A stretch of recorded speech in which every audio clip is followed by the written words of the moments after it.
Okay, we're just starting out, guys. I'm gonna go sit on the table. Where the fuck did you go? It's not bright enough. I gotta turn the cell phone up. I never like having it bright. We're just setting up, guys. What's up? What you guys saying, man? Can't see if it's setting up bright. Oh man, I'll just wait until. Hey everybody, what's going on? Welcome back to another episode of Canadian Jail War Stories. Back here again on YouTube to be on every platform, really. That's what we're on every platform. But we're here every week, every Saturday. And we just hit 320 subscribers. We have new content every week, every week on Wednesdays. And I'm just gonna wait until some people get in the chat before I start interacting. Who's there? Who's there? Who's the first person? Who's the first person?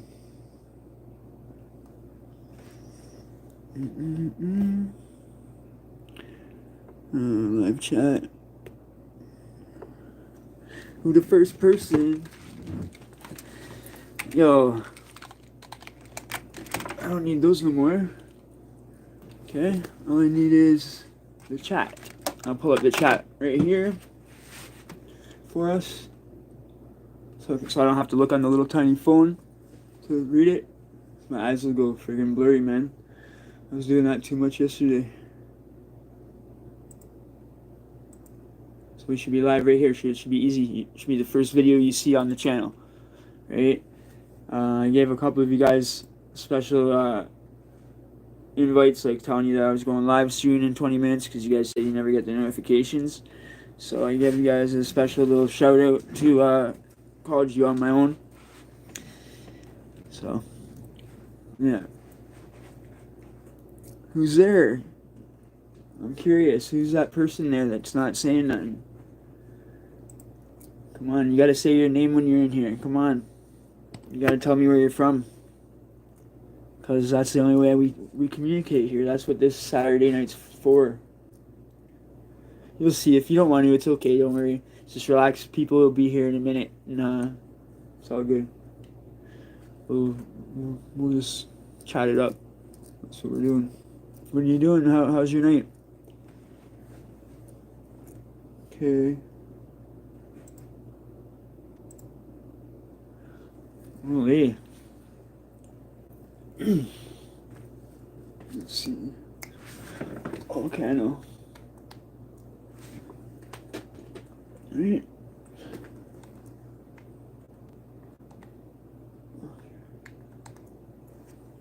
Okay, there we go. Don't worry, guys. We'll get it set up. It's all good.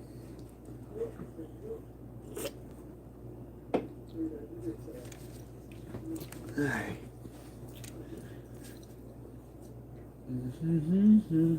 I use this in case I go into the store. Even though you don't have to do it no more. I'm just so used to doing it now. I got this out of a video game, actually, out of a PS5 game called Dying Light 2. So what's up? Who's here? Now there's 3 of you here. Come on. What's going on? I got a comment here. Okay, yeah, I will unlock you back. Plus no to offer. Oh, I know who that is. Never mind. I'm not reading that. Appreciate that, but I don't like you talking about this here. This is not no need to speak to me on here. If you want to talk to me in my IG. Oh yeah, I said that to somebody because they're trying to talk to me about personal things on here, and it's like, yo, this is my YouTube channel. You don't come in the comments to talk to me about personal stuff when you have my damn phone number and you have my IG. Like, you don't do that. It's just not a normal thing to do. Yo, there's 4 of you. Who's here? Nobody wants to be the first one to say a comment. Okay, yeah. Here we go. Brown Intel. One of the moderators from T Dot. We got one of our T Dot in the house. Yeah. See, people from T Dot not scared to comment. You know what I'm saying? Yeah, we got. Damn, you guys are awesome. 3 likes already. We just started. Damn. Well, I know I was one of them. I think. I don't know if you can like yourself or not. I always click it anyways just to make the algorithm go. I don't care. I'll click anything that's good for my channel. You know what I'm saying? If I can click it, let me click it. But I'm not sure if they actually count your own view or what. Doesn't matter. Or not your own view, but your own like. Whatever. Not a big deal. But you guys have been awesome with the likes, man. Holy crap. I went through my algorithm analytics or whatever. Every freaking video. 20, 20, 20. I was just like, whoa, man. 20 likes on every video? This is getting a little crazy for me. You know? Like, I never expected this. 70 videos in. And, I didn't think we'd make it past whatever, but now it seems like it's getting more closer each time we upload. I think we gained like 7 subscribers overnight. Yeah, man, like little things to me are big right now because little things keep happening one after another. Who else is here? Yeah, I believe they count their own. Oh yeah? Well, that's sick. You should be able to like your own stuff. If you don't like your own damn stuff, who's gonna like it? Right? That's what I heard. I heard that about music, right? I don't know about content creation because I don't think you're gonna watch your own damn live stream or your own content creation, but you do watch it plenty of times while you're editing it and getting it ready and prepared. Sometimes, many times, and I love the whole process, man. It's just amazing. I love it. You know, now I keep taking the phone to work every day, like, and I keep friggin' looking at the phone, friggin'. Oh my god.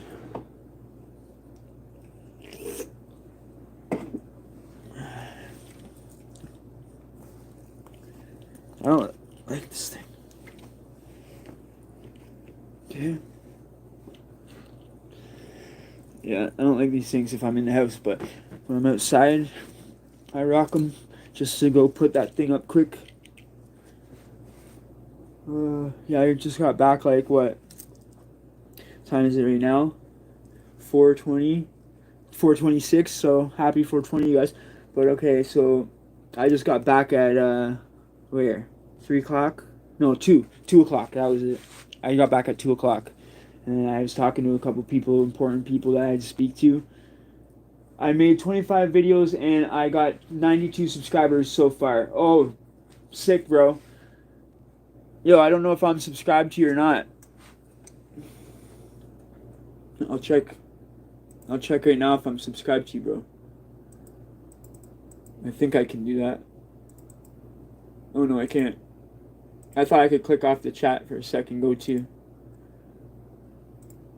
your channel for a sec to subscribe, but I'll do it on the TV. I'll do it. I'm probably already subscribed to your stuff, but double check and let me know if I'm not. Like after the stream, just give me a comment or whatever.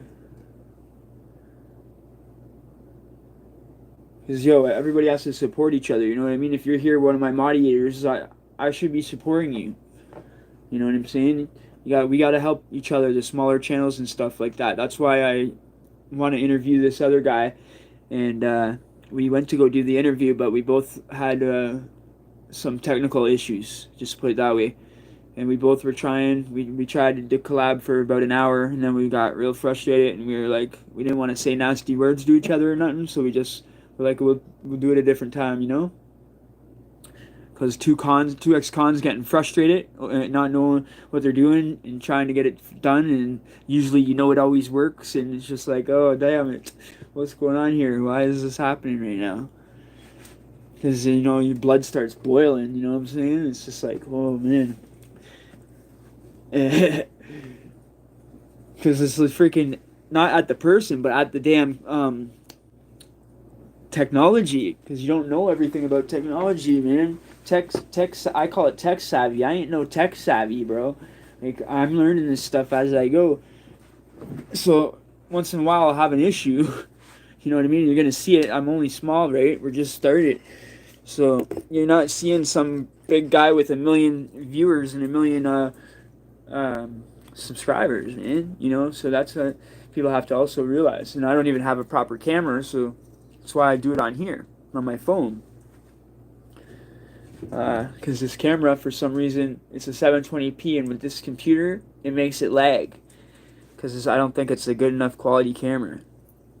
So if we get it, we're gonna get a better camera eventually. And today, we could really use the donations, you guys. It's not even really for myself, actually. I have to help some people out. So if you could help me out, I actually need weed too, but whatever. If you don't have it, you don't have it. But that's what live streams are all about, to help each other, right? I just thought I'd mention it. The PayPal's there if you guys want to do it. It's discreet, whatever. There's also a tip page if you want to be known for it. You can write whatever you want in the tip page or whatever. There's a whole thing there. And I want to have it set up where, like, when someone subscribes, this little zombie guy pops up. And I have it set up like that. But the thing is, we have to stream live on the computer to have that stuff set up. So it's kind of like, damn it, I haven't been able to go live on the computer. But I've been working on a lot of music right behind the scenes, so if any of you guys like the music and stuff, don't worry, you guys are going to have a new song out pretty soon. I uploaded my other 2 songs as SoundCloud, so I actually do have the songs on SoundCloud now, under my keys. You'll see me, I'm standing there with no shirt on, kind of like flexing and shit with my tattoos, just like I'm just got my hands like that, I'm flexing these muscles right here, and that's for the ladies, obviously.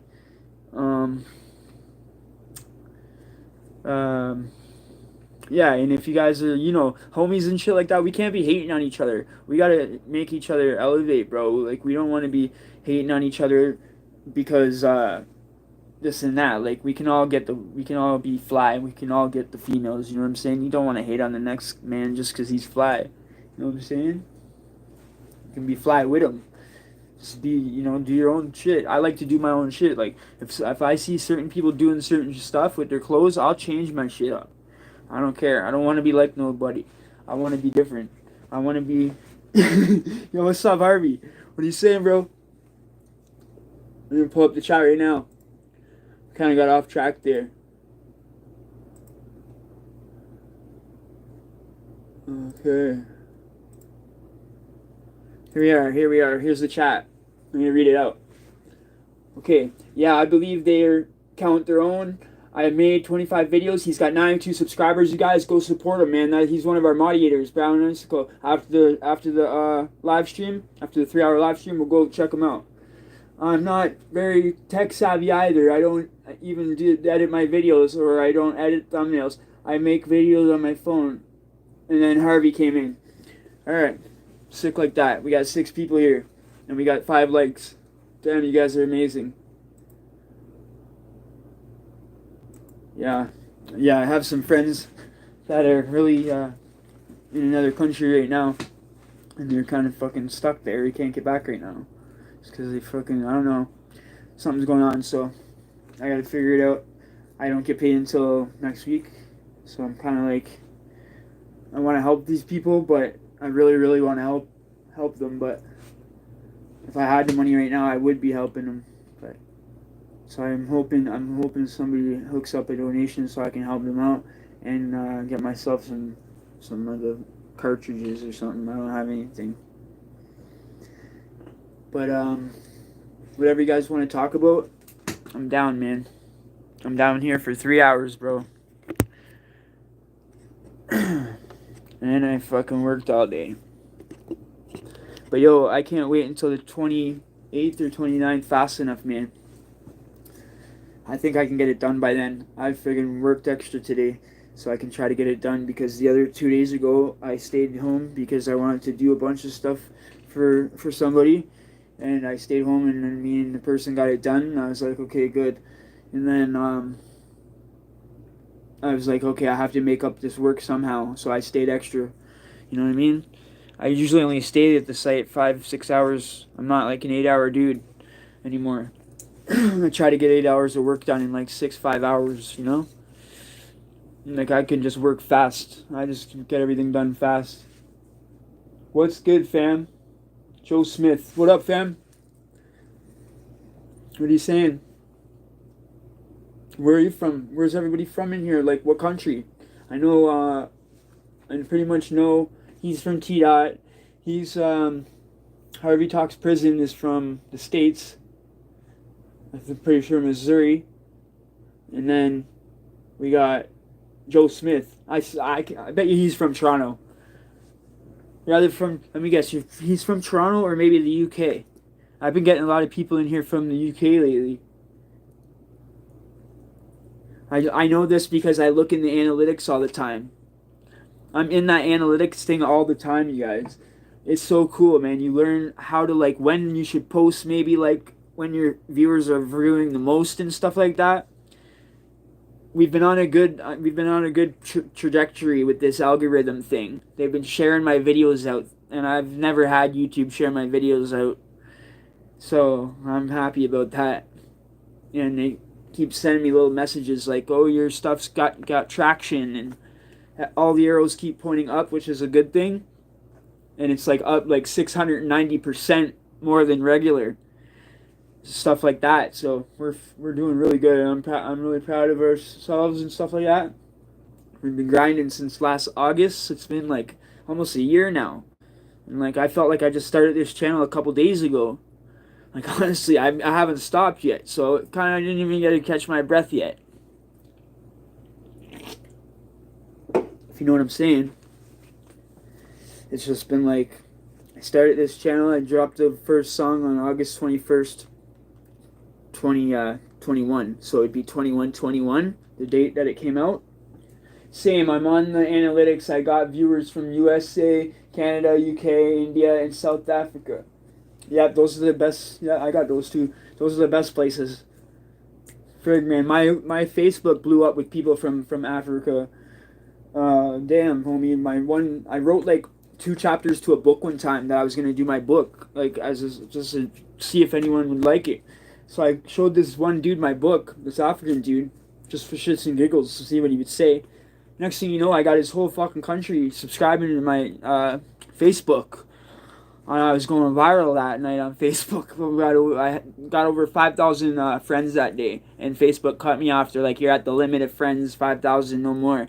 So then they let you have the followers after that, right? So then I started getting the followers and tell people, "I can't friend request you because you just gotta follow me." This is crazy on there, man. It's actually a business now that I have, guys. I have a business with Facebook and Instagram. Okay, so Instagram and Facebook are both owned by the same person, and it's like a meta business. That's how you'll know on Instagram. If I have the little orange flag there, that means you're monetized, and I'm monetized on IG now. So we got monetized on IG before even here, and I didn't even do anything over there. I don't know what's going on. I don't get it. It's just they sent me that little orange thing saying, because I'm a business, right? So they're like, "Okay, here's your little orange thing. Now you can tag brands, and if brands want to do collabs and stuff." So that's sick like that. But I can't do the next level yet. There's one other step level that I have to go up to be like full. There's like another thing I can do on IG too, which is, I don't know, some other thing that I have to have a certain amount of people for. So that's crazy. So if you're not following my IG, follow me on IG, man. It's the same thing on every platform. I made it like that for everybody to know. It's easy as hell. Canadian Joe War Stories on every platform. Okay? We only got like 2 people on Snapchat, if we have any. We have like 0. So we have Snapchat, we got the Twitter, which has nobody. I was just using that before for like downloading my Switch Play and stuff like 3 years ago. Because you could upload from your Switch to the Twitter or Facebook, right? So I'd upload it. And so that's like way old, but I changed the name of it to this, right? And then what other ones do we got? We got the Instagram, we got the Facebook. Oh, and we even have a page now that has everything on it. Like it's like a landing web page for our channel where it'll show you every single thing that Canadian Jail War Stories has. And then we have the merch store, we got the tip page, we got everything, man. We're slowly gaining it, but like I don't see anybody really like smaller channels like this getting stuff like a merch store and stuff like that. Like I'm really grinding, guys, and I did all the graphic designing myself. That's why I don't understand why nobody wants any of this shit yet. But maybe it's just a bad time for everybody, you know. I understand that. Yo, when did you meet Skeech Devious? Oh, that was years ago I met Devious, bro. Devious, I remember Devious when I was like a kid, like 18. Like, yeah, man, Devious is like my age pretty much. We were both on Unit 11 in the Hearst. And Devious and Anonymous were two guys that kind of stand out. They were the servers, so I remember them because I used to gamble with them all the time on the something we used to gamble. I think it was Bidwiz or Ludi. Can't remember. But yeah, I definitely used to hang out with them when I was on range with them. Never had a beef with those dudes. Those guys were pretty cool. You know, considering the amount of fights I got in, it was like, you know, you'd come across cool guys every once in a while that you click with and shit. And those are the ones that you remember, you know.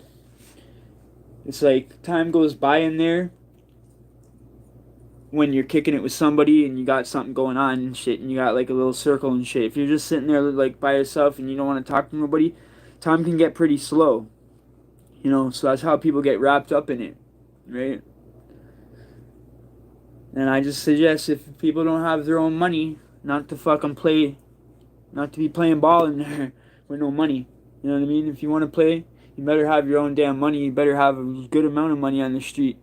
Or you better not even get involved. Because you're not going to be able to handle it. You're going to get so much debt out your ass, and then you're going to get yourself killed. And that's just the straight facts. I'm not talking to you guys. I'm talking to anyone out there that watches this video that's a drug addict that ends up going to jail and they have a severe addiction. That's who I'm trying to shut out right now and help. So guys, don't think I'm talking to you guys. You guys don't have that happening. But, you know, people that watch this might one day. So I can't really, you know, if I come up with something like that, it's just like that. What's good, bro? Just stopping in to drop a like and say what's good. I'm up in North Bay fishing. Oh, yo, he's in North Bay fishing. That's sick. I would love to do that, man. That's some serious family stuff right there. I'd love to have a son one day and take him fishing or something like that. I seen that shit on movies and shit.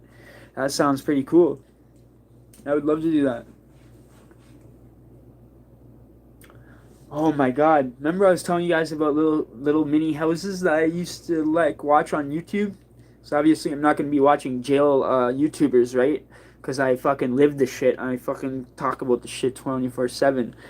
So I watched the little little houses, how they live in these little places, man, in the middle of nowhere, different stuff. And it's pretty cool. It's pretty funny. I came across one of our subscribers that lives in a little mini house. Yeah. Pretty cool. Just wanted to stop in and show some love, homie. Oh, thanks, Wagon Man. I appreciate that, big guy. You know, we gotta do that for each other as small creators. We gotta get that algorithm going, man. Every time I see one of your videos, I stop in there too. I'll smack the like. I'll stop in, see what you're saying for a minute. You know, I might not watch the whole video, but I do come there and watch quite a bit. So. Yeah, man, we got a good little family going on here. I was just saying, like, we're growing. Stuff's going good. I can't complain at all about this channel. I'm really happy with it. You know, the trajectory, things are just pointing up the arrows, so I'm just happy with it. You know?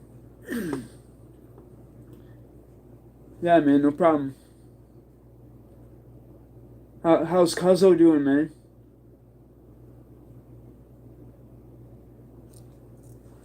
just tell him if you talk to him, tell him I said what up, man.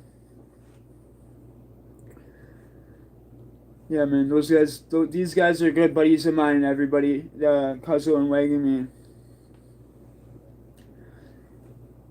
Like, it's not just like a subscriber kind of talk to each other like that. It's more like we're like a family, friends kind of shit.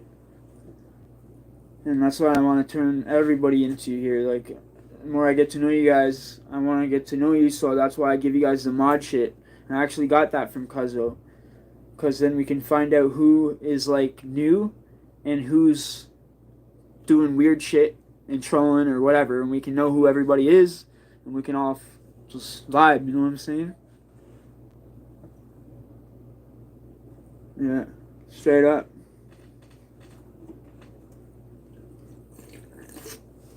I saved this all day because I wanted to show you guys. This shit's, I can't find this stuff anywhere. It's like a one-time thing, man. Cherry Barks. This is the first time I've ever seen this. Cherry Barks. Spicy cherry flavored soda. I'm a pop head. I'm a pop addict. Okay, I drink pop every day. I admit it. You know? No, that's not even funny. But seriously though, I'm just like, I have the right to do that because I quit everything, right? I was fucking on oxys, I was on cigarettes, fucking booze, fucking everything, pills.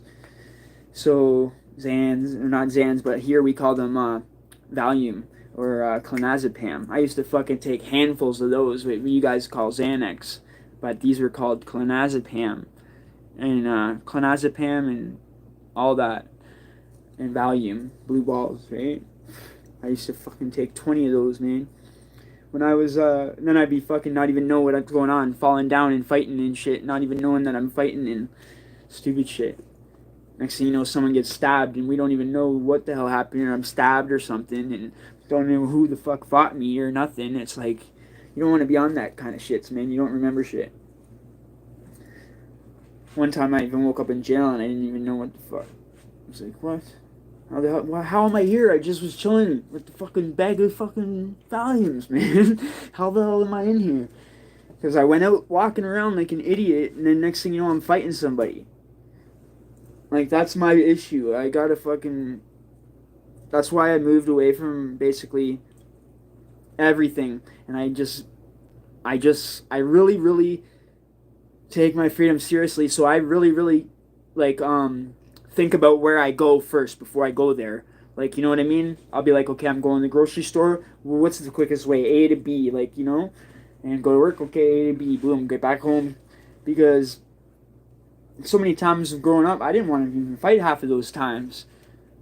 And then it's just, something happens, and it's like, you're living that lifestyle where you don't want anyone to disrespect you and shit. You think you're this fucking big person that, you know, is not even realistic, because whatever, maybe it is, maybe it's not, but and then you're just like, oh, this guy did this or that, just like in jail, like, oh, this guy bumped into me and this and that, didn't apologize or made me look away, let's go in this back, right?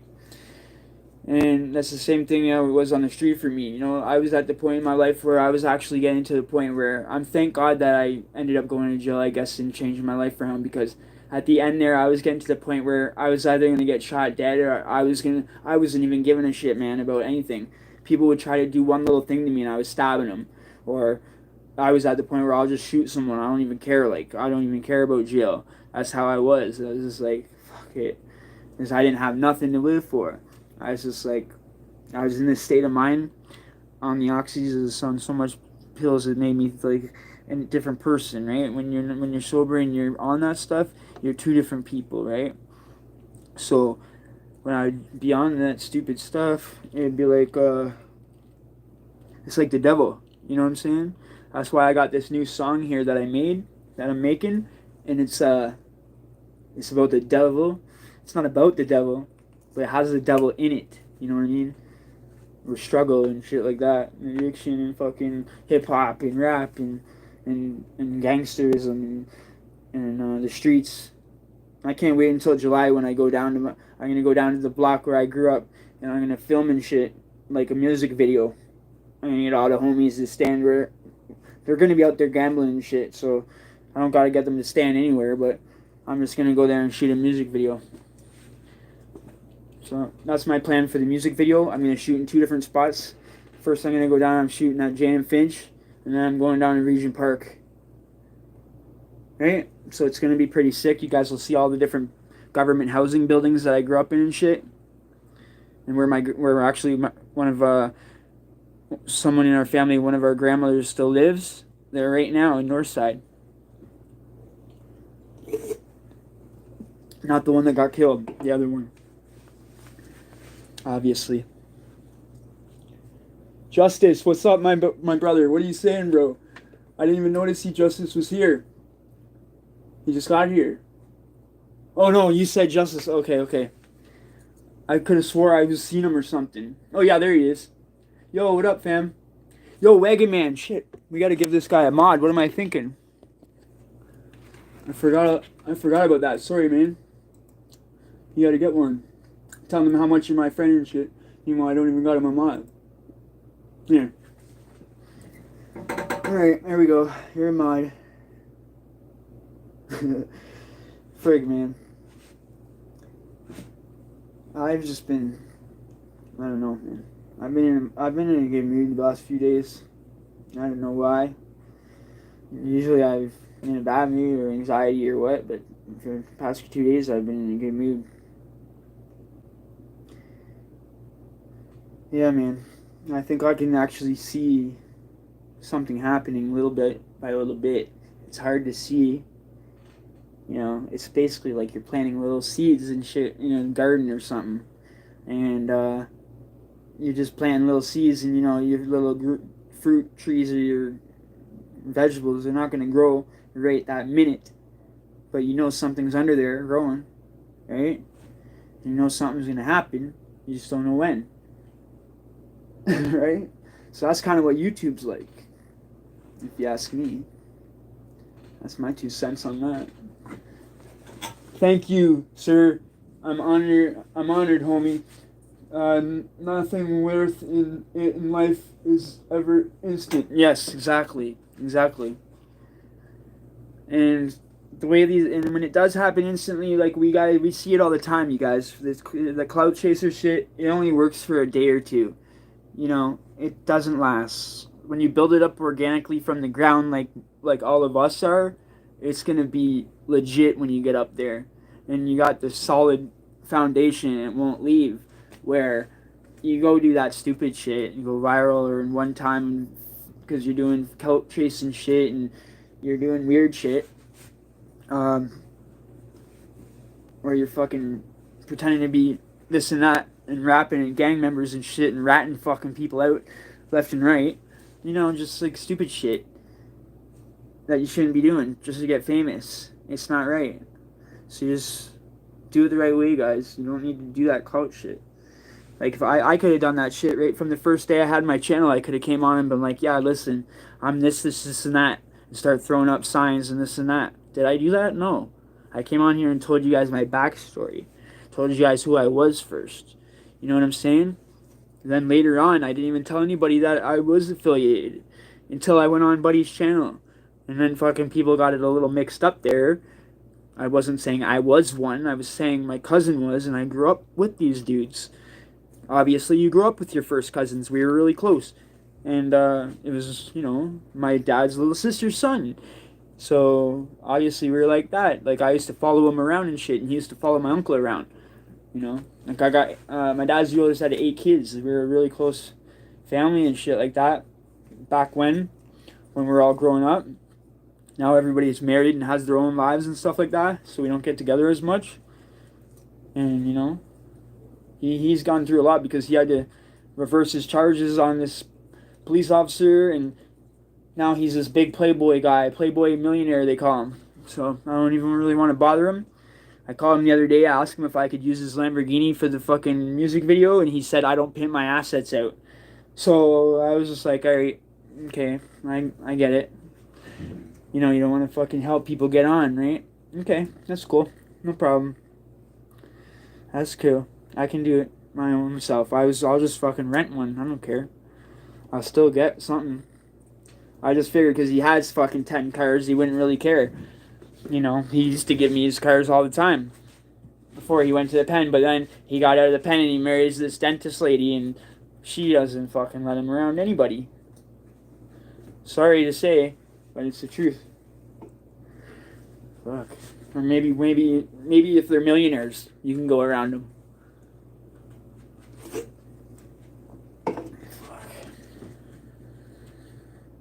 Fuck. It's crazy, eh? How a family is sometimes. But yeah, see, if I wasn't what I said I was, I'd be scared shitless or stupid to be talking like that, right? People would show up my fucking door, you know? But you don't understand, the people that would show up at my door, I'm going to know who they are. They're going to be related. Like, that's the whole point that these people didn't understand. Like, it's not like I know people fucking halfway across the planet. These people are in my city. There's fucking half my family's here, you know? And I could have been in there if I wanted to, growing up. I had a chance to because my cousin gave me the sweater and shit. I had the downtown support, Big Red Machine sweater, all of it. Balaclavas, the whole nine. And what really happened, the whole clubhouse got seized, and before I actually was an adult, I was like only like 15, 16, hanging and doing shit. And my older cousin was obviously older, he was like 21. And when everything got taken away, it kind of fucked everything up.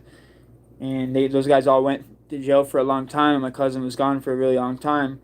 I can only like get his calls from the pen and shit. And that's the shit too. I get this guy's calls from the pen and shit too. All that fucking time. And that's the thanks I get. I don't even fucking ask this guy for shit in fucking all my life. So that's okay though. I don't give a shit. I'm not salty about it. Because I already knew what he was going to say anyways. Fuck that naysayers, bro. But just, I'll do the same shit. Good to hear it's finally sunny here in Montana. Yeah, man. Friggin', yo, it's finally sunny here. Oh my god, bro. Every time we thought it was going to be nice here, it would just start getting like all windy and nasty again. And it keeps snowing sometimes. Like, you'll think in Canada here in Toronto, you'll think it's done, and you'll think that little bit of frost on the ground is going to be gone, and you go outside and it's still there, but it's finally gone. I couldn't believe it. Like, it was not leaving. It's like winter did not want to leave. Yeah, we get too much winter up here, guys. You guys are in the States. You guys are lucky. You guys are like Florida and stuff. All these hot places. We get freaking winter 6 months of the year, bro, in Toronto. 6 months of the year, I think. Hang on. November, December, January, February, March. Yeah, and then even into April, man. Sometimes you're not even get rid of it till halfway April. It's insane. It's insane. And I've gotten this my whole life, so I'm so used to it. It doesn't really bug me. But now that I'm getting a little bit older, I don't really care about the snow no more. I've done all that playing in the snow, this and that. Because when we were growing up, we went outside, bro. We didn't stay in the house. You know what I'm saying? It was all about going outside. Right? Going outside and doing stuff. Finding girls and this and that. And finding parties and all that kind of good stuff, right? I'm in Western PA. We get snow a good bit here. But yeah, fuck snow. It's shitty in Montana most of the time, too. We are on the Canadian border. Yeah, see, we're all pretty close, man. Like, the ones that are on the borders together and stuff like that, probably closer to each other than we are to other places in our own countries. And we're all basically one anyway. Basically, we're North America, right? So we're supposed to be on the same team anyway. It's not. North America is like its own thing. Everyone has the alliance, whatever, together, but I'm saying like North America is its own shit. You know what I mean? Like they're their own continent or whatever you want to call it.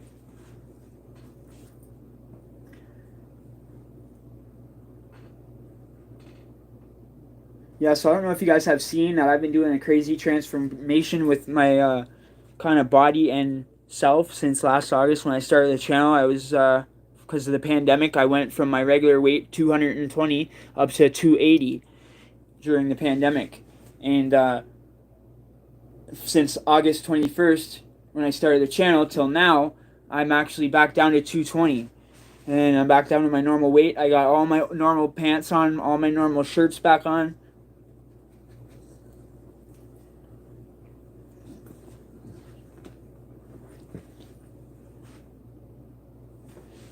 You guys never just nicer a hole over dumbasses?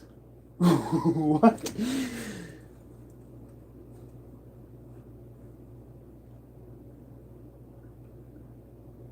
Nice, bro. Yeah, man, it took what? It's been almost a year. But what I did, I just stopped drinking. I was drinking like 3 triples a day, probably, or maybe 2 for sure, at least 2 Timmy's coffees with lots of sugar. And like I was drinking like 6 pops a day, 5, 6 pops a day. And I cut that back pretty big. I was cut that back to like one pop a day, pretty much. No coffees. Maybe 1 if I have to, with like 1 sugar, pretty much, and just start walking a lot. Walking everywhere instead of going on the e-bike, or instead of calling a taxi, or instead of getting somebody to drive me, you know, because I didn't renew my license. So right now I just don't even have a vehicle right now. I got an e-bike. I've had tons of them in the past. I had Cadillacs, I've had Toyotas. It's just, with the car accident me and my father got into, I don't really care to drive, you know what I mean? That shit changed my life, and highways with double lines and shit freak me out. Because the highways with the 2 double solid lines where there's only one way this way and one way that way, that's the highways that's the one we were on. Like the ones with the big highways and stuff, like the 400 series highways, those don't freak me out or nothing, or the DVP or nothing. But the ones that are just the 2 highways with the, like that, just 2 roads like that, because anyone can cross over on a dotted line or a solid line and you don't even know, man. And it's not even you. You could be a good driver. It's these people, man. And when you're that close to them, it's a split second. You have no time to react or anything, you know. So it's actually like, it's very, very freaky to me. Because my mom's husband also blew up in a car accident in front of Upper Canada Mall in Newmarket on Highway 9. Probably about 4 or 5 years after my dad's accident. So the fucking car accidents are kind of like brainwashed into my brain, you know? Where it's like, and then I get in a car with someone and they're like a terrible driver and they're like almost killing us and shit. And it's like, now I know why I don't like to go places with people I don't really know how they drive. You know what I'm saying? Fuck. I don't know, man. I know everybody drives every day and it seems like a pussy shit, but I just tell you guys the truth 100. That's how I am because of these car accidents, bro. I try to avoid it every chance I get. But I got this e-bike. The thing's a 2021, right? I think it was like $2,000. I could have bought a car, but I don't want to. So this thing gets me around anyways. It gets me anywhere I need to go, pretty much. And all I gotta do is plug it in to get gas, like plug it into electricity, and it gets back up and it goes 60. It goes 60, right? And all the streets pretty much aren't more than 60. So it's like, okay, I'll be on a 30 side street or something, and it's like, yeah, I'm going fast on the street, you know? Agreed, wagon. PTSD is a real thing, bro. Nice. Yeah, I know. I know. I already know I have it. Like, I have it probably. I probably have other stuff too, but I don't really care to see a doctor. I don't need a doctor. I don't need pills. I don't need none of that shit. All I need to do is my YouTube channel. This is like therapy for us guys that have been in jail most of our life. This shit's like therapy. Because when we're in the hole and shit by ourselves, right? We're basically fucking like, after I was in the hole for like 6 months, I was basically having like conversations, but like not having conversations. You know what I'm saying? But like you need to talk. So you're like talking out loud. Right? You might answer yourself the odd time.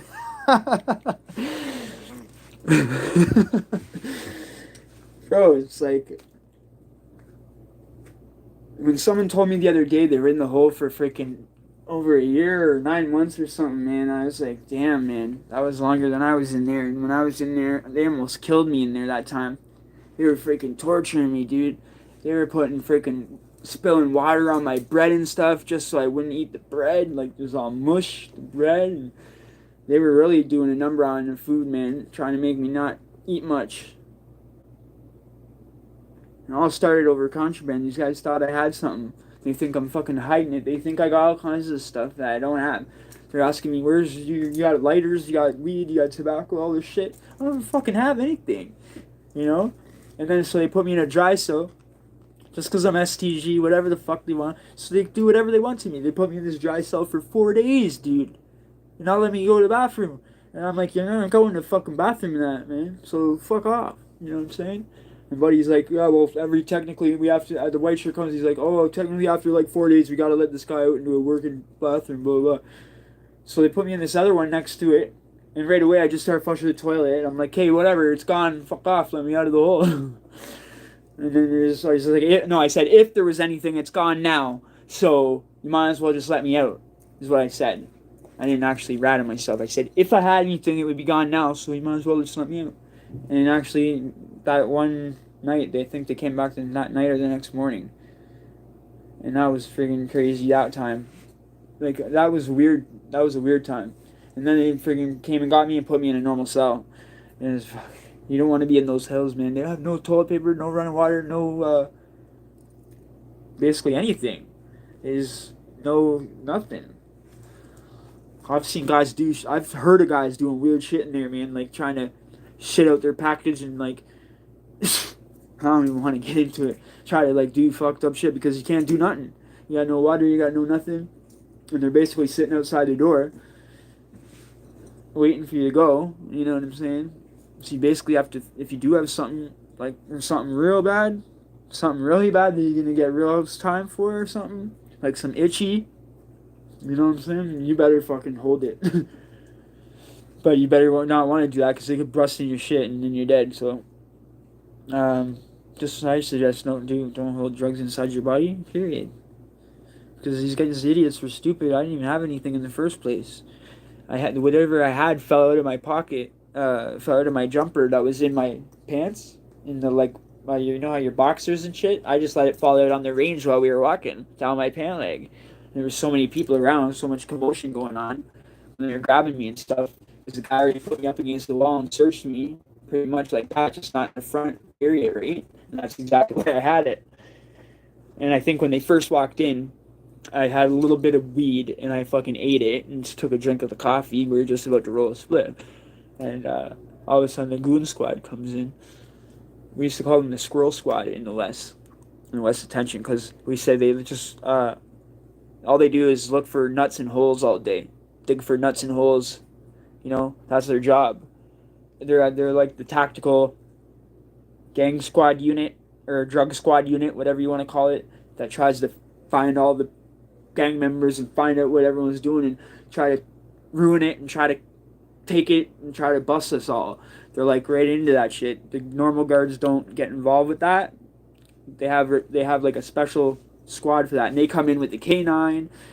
Fucking, I think the leader, you never forget, he's like a drill sergeant, Sergeant Galley or some shit like that, and he'd be screaming and shit to all these guys, and they're going around with their boots, and they're like gooned up squad, and they're all huge, massive, like, roids, like, oh man, like, there's no human being that's like that, sorry.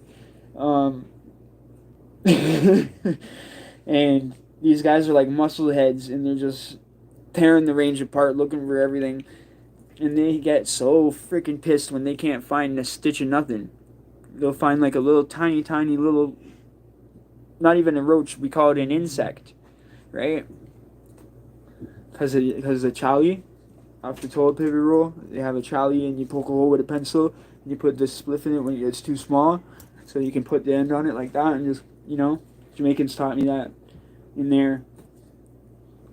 So that was called a chali. That's what they call it. It's just like a normal toilet paper roll with no toilet paper on it. And when the joint gets too small to like hold it, right? There'd be like 4 of us on it or some shit. And the last guy would get it and he'd be like, oh man, it's like nothing. So then these guys taught us this shit where you just poke the hole in there, put the joint in there, and the last guy can get a puff. You know? So there's supposed to be 4, but there's always be a 5th guy tagging along somewhere, you know? One of our little homies tagging along somewhere, like wait until we're all gone or something, and then run over there. And you see him over there trying to get a token, you know, trying to smoke weed with the man them on the range. You know what I'm saying? Like that's the only thing that really passed my time was just politicking, smoking weed a lot, constantly, pretty much. Yeah, that's I think why we had to put the wick going constantly because we just didn't want to have to keep lighting it later. But other jails I was in, fuck, it took so long, yeah, long. Go like a year with nothing. And then we finally get something, and we'd all smoke a joint, and then we get locked down for like 6-7 months, so then we'd come out and everyone would be hating each other because it was locked down for so long. So as soon as we come out for anything, people are fighting. Right? Someone's fighting whoever they think did it, whoever they think got us locked down, whoever, you know, they're gonna blame somebody. Somebody's gonna get a death us, and it's up to him if he's gonna react. I've seen so many white guys take a death us dry, which I would never do. That's fucking stupid. Like, dude, they're just gonna laugh at you like it's a fucking joke. You're going to be nothing after that. No one's going to take you seriously. They're going to look at you like an extort victim. Like an extort case. You can't even friggin' fight someone that smacks you like they're your mother, like you're the bitch or something. That's what they're basically saying by smacking you. Like, I don't even have the respect for you to punch you in the face because you're such a pussy. Like, you know? Type shit. Fuck. And these guys just walk away, like, with their hand, like, and I'm just like, you're not gonna fucking do anything? Beyond me. Because, like, then they get tortured and fucking everything taken from them, then their bid just goes down, and then they crack off the range to PC because they can't handle it. All if they would have just got their ass kicked and started fighting dude and got their ass kicked for 5 seconds or even a minute, everyone would have been, like, embracing them and, oh, yeah, bro, you stuck up for yourself, you know. It would have been totally different. They all would have been, like, embracing him and giving him respect and shit because he's, you know, sticking up for himself and at least trying to fight. You know, they don't even want to see you win. They just want to see you have heart. And, you know, you're a criminal, you're a convict, you're in here for something. Show some fucking heart, man. I think that's why the guys in Florida call it a test of heart. We don't call it that here. But that shit goes on here. We just don't really call it anything. We didn't have a name for it or nothing. Just shit just happens. Like same shit like when I was in Tayak and all that shit that I heard on different channels when I first started watching this stuff, because I did start looking around at channels at first like Death's 23 and 1. That was the one channel I did watch. So there was guys that literally would do shit with mop bringer buckets, right? And mops. And I swear to God, that's what used to go on at Tayak shit. And they used to shit in the hot chocolate and give it to the PCs. Because it was jugs that you'd go around like this, big jugs that they'd make it in the kitchen, like big jugs, right? Bring it around for the whole range, one big jug. Everyone has to go up with their styrofoam cup and get it like that, right? Or the server, if you're in your cells, the server will bring it around cell by cell, right? The 2 servers. So, the fucking guys shit in the hot chocolate for the PC's hot chocolate. This is what these guys are telling me when they get back from the kitchen. And I'm just like, holy fuck. So we're all waiting to hear something. We're waiting to hear something. And then finally, I guess they heard that they had been drinking it when we went, I guess, to make, like, to work the next day or whatever. I don't know how long it took to find out, but. So I know they did drink some. I didn't see it, but I know these guys got it. And, they do all kinds of shit, man. Chicken bone shit, do all kinds of shit. Smell crack out of a fucking apple. I seen somebody do that. Some young guy, crackhead, real bad. he's on it, and he just comes in there, and he's in there under the staircase, and I'm like there taking a shower, right? And dude's coming in there, and he's poking the holes and shit. And then I was looking at him, I'm like, what are you doing with the apple, dude? Right? Because he's doing something with the apple. He's hollowing out the core out of the apple. I'm not going to go and tell you any further, but you can imagine what he did with it. He just rigged it up somehow with the jam lid off the thing is metal or tinfoil or whatever you want to call it. I don't understand these guys. They come in jail with a severe addiction. Don't they want to get clean while they're in there and get sobered up? That's what I always used to do. If I was on something bad, I'd get on there and I'd be like, okay, now it's my time to start being normal again. I don't want anybody in here fucking looking at me like I'm some fucking weak pussy because I'm on something. You know what I'm saying? So that's how my mind would work. And I just like I can't, because when I was on the streets, if I was doing anything, I can't be around people. I'm that type of person. If I'm high, I don't want to be around anybody. I don't like people to see me high. So I would not go around anybody. I don't socialize with people. I'd be in a hotel by myself with fucking 2 girls or something. I'd even kick them out. And shit, I'd start thinking they're setting me up or something. Like at the end of my shit, I was like out there. Like I was starting to think everybody was a cop. And because there was certain ones that were coming around watching. So once I knew there was a few, I started thinking everybody was everything. And that's all because I was hanging out with a certain person. But he got in a high-speed chase with a cop and fucking ended up, the cop died or some shit. So he fucking is on the run and shit. And so I'm hanging with him, and fucking that's causing a lot of fucking heat. And I'm not like fucking hanging with him 24/7, but I'm living in this guy's house, and he's not there. But they don't know it's his house. So we think they're gonna find out. So we're freaking like doing neighborhood walk checks, going around the block, see if we see anything suspicious. And man, that was some wild times, man. Damn, I wonder if that guy's still alive. I was friends with him and his wife. He's like an OG, bro. That guy was like an OG Irish guy, man. Don't want to fuck with that guy, man. OG East Ender, you know, East End, Toronto. I knew a lot of dudes from the East End. So, East End are good people. Like, I knew a lot of the East End men's group. Or what do they call it? East End Men's Gang, I think they call it. And then the East End Boys Gang, right? The younger ones that took after their dads of the generation. I was friends with a lot of those guys growing up. Because my dad was in the East End of Toronto. It was a butcher store. So always visiting him over there. And he lived in the area too, near his butcher store.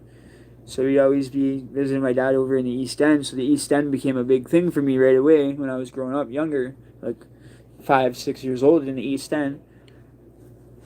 And my mom was downtown at the time because I was born at the Mount Sinai Hospital, downtown Toronto. And then, so my mom that was the closest hospital. So I would go to my dad's every other weekend, right? Because my dad was actually he was actually in my life. He wanted to be in my life. So he fought my mom in court to get custody or visitation because my mom didn't want to give him it.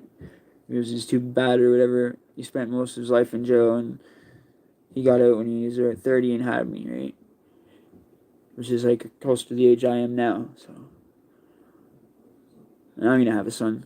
I know I will. I gotta have a son or a kid, right? One day. It's the whole point of life is to pass on your everything. Like with your family name, you know what I mean? You want to pass on your family name more than anything. Not even material things. You just want your family name to live on. Like the last name. Because I have to do it because my dad was the oldest from my grandfather. And my grandfather had the same initials, the EF. So did my dad. And then so did I, but then my mom snuck a couple more names in there behind his back, and he got real pissed. Yeah, you freaking go and do shit with the birth certificate, so I ended up with 2 birth certificates. So I used to fuck with the cops that way too when I was growing up a lot. I'd say I was this one or say I was that one. I'd show this, just skip it, that one. Till one day, fucking, I got arrested too many times, and then they knew all the names. Like, they knew this name was this name, and this name is this name, this is the same guy. They didn't know that at first. Yeah, I think it only worked once or twice. Because they didn't bring me the thing to print me, right? They just let me walk away because the other dude didn't have a warrant, right? Where I would always have a fucking warrant. So I would always be trying to be different people. I'd always get extra charges because I'd lie about my name like an idiot. Just lie about my name. And it's so simple just to tell the truth, tell your real name. And then nothing, then, like, you don't want an extra stuff. And then on top of it, I'd start fighting them to not want to go, to get resisted, and then they're going to charge you, you don't get away. And you think I would learn the first time? Because it's adds so much time on your, whatever you're charged with? No, I didn't learn the first time. I've done this many times. If you look on my record, probably fought the police 3 times at least when I was doing just the resisting, or maybe more, I don't know. I really want to see it. I'd love to see my record. I'd love to see it. I can only imagine. I can imagine most of the stuff, but I'm pretty sure I probably forget about a few things. You know, I probably forget about a few of the thefts because those weren't really big deals to me. So those are just kind of like stupid things I did. And I would only, the thefts were like nothing. They would give you like maybe 3 months in jail for that, and then you'd get like, or 6 months. So you do 3 months dead time and be out. So those kind of little bids I didn't really add up, really, because if I added up every little bid like that, fuck, I could say I did fucking 17 fucking years, you know, on paperwork, because of the 2-for-1. Really, it's only what, 8 years or some shit, but it's like, because of the 2-for-1, it's showing credit that you did this, so they think you've done a lot more than you've actually done, and it's kind of weird because then they look at it like, oh, we got to give them more time, right? So this is why I like to try to turn this all around for everybody, where they don't have to go doing that kind of thing in the streets no more, where they just have a perspective on it. Like, this ain't cool. This ain't cool, man. Like, these guys all say the same thing. Nothing but misery, violence, and, you know, you don't want to lose your freedom, right? So you got to get legal money the right way, get a job, you know.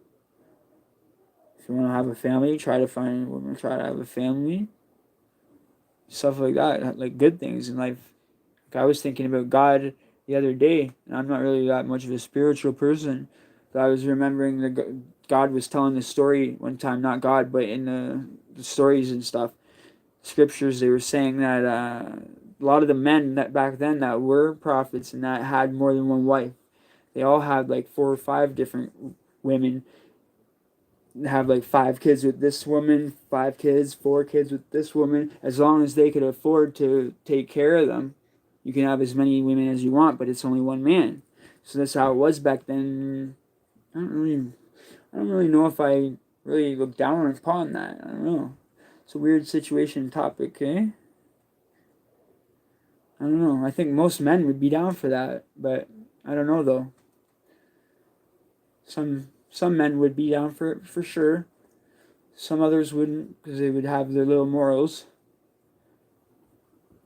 You would have to really, if I did it, I would have to really seriously love the one girl, be with her for like 10 years or longer, and then be a serious reason why I would have to get another girlfriend. And it would have to be okay with her, like all that shit. Yeah. but as long as you're not married and shit, it's all good, right? It's not anything. It's not illegal, or it's not whatever they call it on that show that I seen. Maybe that's why I seen a show the other day. That's why I'm thinking about this shit probably. I seen a show the other day about this. It was in the States. Big something. I can't remember, man. It was there. The guy had 3 wives, and they all knew about each other. They were sister wives or something like that. And they all lived in the same house, and it was just crazy, bro. It was just, what the fuck? That's some fly shit right there. This guy's got some shit going on in this place, man. 3 women. Full blown families with them. Just house with this one, house with this shit blew my mind. And then I started remembering about the scripture, like that was back in the day. That's how it always was back then. It was just like, damn, is this how it should be? Did we ruin society, or what? Or are we doing something bad by doing that shit? Like me, I don't know. I don't know, man. So, me personally, I just fucking think everybody should just get along and have fun and enjoy their time here. That's what I think. If you want to be with fucking 10 women and they all think it's cool, well, as long as you don't marry them, then go ahead and do it. Because you don't want to get yourself in shit. That's the only reason I say don't marry them. Because if you do marry them, then you can actually get in shit. You can actually get charged, so fucking don't try that. If it's doing it, just do it girlfriends. But don't get caught like I did when I was with the 3 last time when I was, fucking, they all left when I went to jail there. They all knew about each other. But then when you're friggin' not there no more, they all want to act like they didn't like it. They didn't know about it. But meanwhile, they were all down for it. They all knew what it was. But those kind of relationships aren't really serious. Those are drug relationships back then. You know what I'm saying? Like when you're growing up and stuff like that and getting involved in that lifestyle, you're going to be with this one, you're going to be with that one. You know what I'm saying? You're going to be with girls over time periods. And then you're just not going to remember them no more.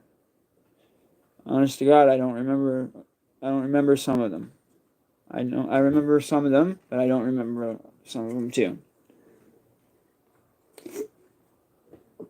And I'm talking all colors, bro.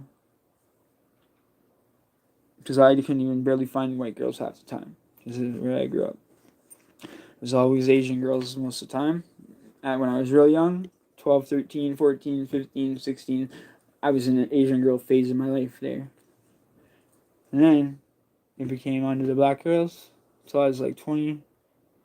And I was in jail, so I didn't really get no pussy. Fuck. Any job is a good job. Yeah, bro, any job's a good job. That's 100%. I love that comment because that comment right there is 100 because it doesn't matter what you do because if you're working at McDonald's even, man, you could save up the money, save for 5 years or something, but what if you did something bad to get money and you go away? And for 5 years and you come back and you have nothing, right? To show for it, and you wasted your whole life. And then you could have been working at McDonald's the whole time and saving $100 a week and you'd have more. You see? You see? Any job is a good job. It's just how much you save. You could have... That's what my grandfather used to tell me. So I used to think it sounded stupid, but it is true because it doesn't matter how much you make if you spend it all, right? It doesn't matter how much you make if you put like $20 or $100, whatever you're going to put away out of each one, and you keep doing it and keep sticking to it. And eventually you're going to see something, you know what I'm saying? You'll get ahead. You might not get ahead, but you'll at least have something that you'll feel good about. You'll feel like you're doing something instead of just blowing your paycheck. Unless it's just to the point where it's like you got to pay your bills, man. Like I understand that. I'm in that situation in mine right here because with me, I'm trying to do all this that you guys can see me doing here with my business and everything. But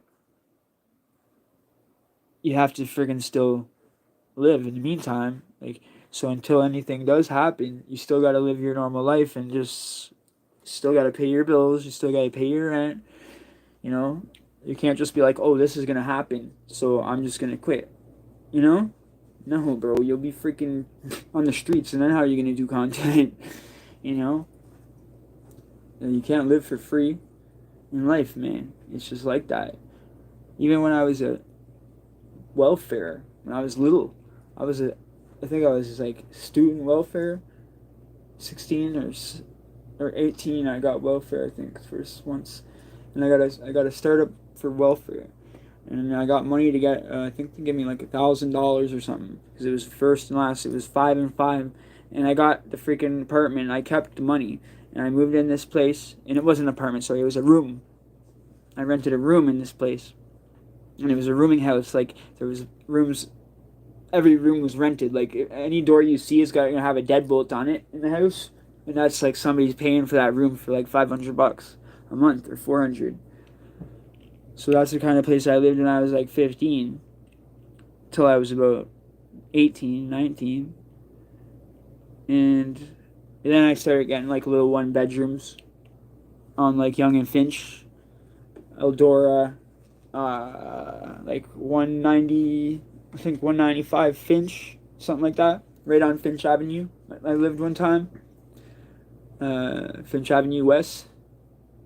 Oh, no, sorry. Finch Avenue East. Sorry. It was on that side of Young. My bad. I'm so used to the west bus going to Jane, but it was right past Willowdale.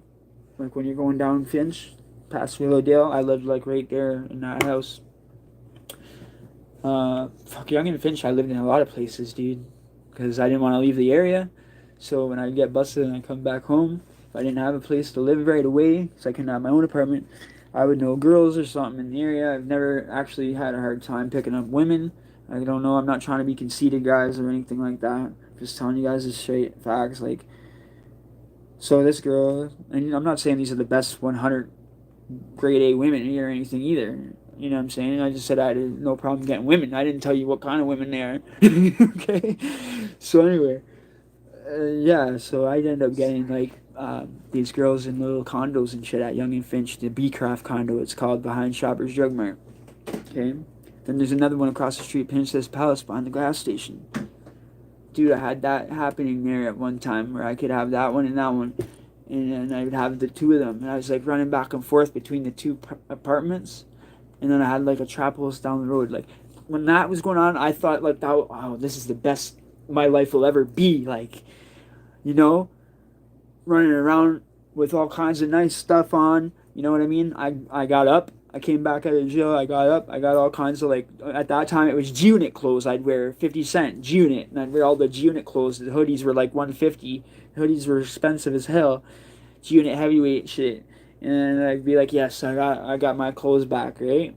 I get my clothes back. Then I'd go get my Versace back. And then I'd be like, yeah, walk around with my head shaved with these on. And you know what's going on. No cap, motherfucker. Who's got the rock in town? I'm supplying all the motherfucking fiends in town. Or not town, but in Finch Avenue. Fucking west. Or east, sorry. I didn't go re-up at the west. Fuck, man. And one time is like enough to get caught with drugs to quit. But I never got caught with drugs, man. So it was like I thought I was a fucking smooth operator. You feel me? Like I would hide shit outside in the fucking dirt and shit, bro. I'd hide scales outside in the shit. I don't care about them. I don't care. I don't want to get busted and shit in the house. I'll hide the shit outside. I don't give a fuck. I was weird, bro. I was like, I'll hide the shit at the fucking mall. Shit. At the mall, there's this little fucking thing over there. I'll go shit the shit behind that fucking dumpster there. And then I'll come back. I'll drive around, go do what I gotta do. Drop off the little wop wops. And then I'll be like, oh no, I used to do this. I used to drop it off at the stop sign. That's what I used to do. I'd stop like this. Me and White Mike and Black Mike, we'd both be in the car. We'd take turns driving. He's the one who taught me all this shit. Fuck. And we just throw it out the window like that in like a fucking water bottle or some shit. And like we wouldn't do no hand to hand. We wouldn't take their money, right? We'd front out people on disability for the whole month. And then we come collect their checks at the end of the month. And now you know why I get quite a few assault charges on my record, go to jail quite often. Because a lot of these people wouldn't pay and I go have to lay beatings on these fucking idiots. And anyway, we would just be like, okay, this guy gets $1,000 a month, whatever. Like, we would know these people for a while, though, first. Like, okay, this guy's in custody for 4 years now. Okay, Charles, for example, he's dead now. Rest in peace. This guy made, like, crack look like he was the crackest monster. Okay, this guy. He was just whatever you can think the worst possible thing could be. He was that times 10 and mental that thinks he's talking to fucking. He thinks the CIA have a microphone in his dick recording him because his mother's the Queen of England. Like, that's how far gone this guy is, right? So I would come over there and you'd have to seriously, like, write it down on the calendar with this dude to make him so he'd remember, because but he knew us so good. Like, as soon as we'd show up there, he's like running down the stairs. He would rent rooms to all these little people there. Not all these little people, grown men, but I don't know why I'm calling them little. They're all grown men, big men, but they're on drugs, so I'm calling them little at the time, because at the time, to me, if you're on fucking crack, you don't even want to talk to people. You can't even get a sentence out, so you're a pussy right now to me. If you quit, maybe, then I won't call you a pussy anymore. But anyway, it's like, except for the crazy ones. There is some crazy ones that'll come and try to kill you and rob you. Okay? And I've seen a couple of those before. But most of these guys I could handle. So we would front them out all month. So we never take money. I just give it to them for free. Right? 90% of the time they don't pay you, so you can't get me in trouble. It's just allegations anyways. I don't know if I did it or not. It's just I'm trying to be cool. Yeah, that's it. So, no cap, man. You guys know. Anyways. So what's going on, bro? What are you guys saying? Popping back in the day? Yeah, we're back in the day. 50 Cent was popping, bro. The Unit. Dang, yo. I used to listen to the 50 Cent Get Rich Die Trying album. The movie, I'd watch that religiously. And Belly. The movie Belly with DMX, Method Man, and Nas. If you haven't seen that movie, go watch it. Okay? That movie was an all-time movie to me when I was a little 13-year-old kid. That movie was like, in our hood, that movie was like the main thing that made everybody want to fucking do shit. Okay? It was like the thing that turned all the kids bad in my hood, basically. As soon as me, Mike, Dave, Cody, a bunch of other guys seen this Damien and Enrique and Brooklyn and a bunch of our homies, we would or friggin' Chris and everybody, right? Just the whole damn everybody. We'd watch that movie Belly, and we'd go and try to act out the movie, if you know what I'm saying. Like, the movie's fucked, right? So we're like telling each other, we're like 13, 14, like, what character do you want to be? Like, I'm gonna be fucking DMX, who are you? Okay. And then we go and act that shit out, what they're doing on the fucking movie, dog. Like, in real life. The movie is a gold mine. Yeah, I love the movie, bro. Not every single thing, obviously, in the movie, or we'd be gone for life, but we'd do what we could in the movie. We'd go get the pounds of weed and bag it all out in dime bags and shit and think we're cool with our little scale. Well, that's it, ain't cool. You're not cool. And now the government legalized it anyways, so you know what?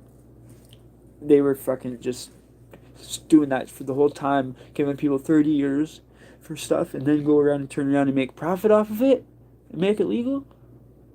This fucking world is nuts. What about the fucking bootleggers? They did the same shit. And then they make it legal and make taxes off of it. What's gonna happen next? Fucking heroin's gonna be legal?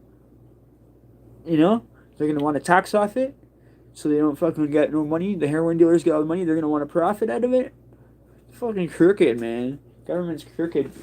Like, I know weed's not like hard drugs. It's totally different, but it does help people with cancers and all kinds of shit.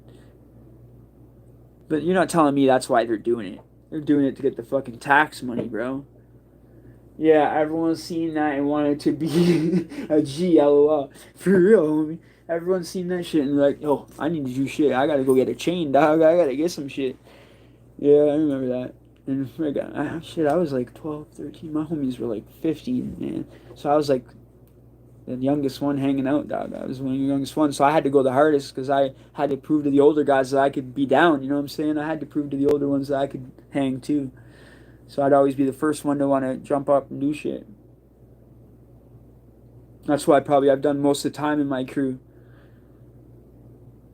Yeah, it's BS get caught with a zip, and when I was a teenager, some are still on probation now. The days that we smoke and we've got the cops such BS. Yeah, man, I feel you. Because it's like, now it's like, there's stores everywhere now, like liquor stores. There's stores everywhere. Every other street, you see one.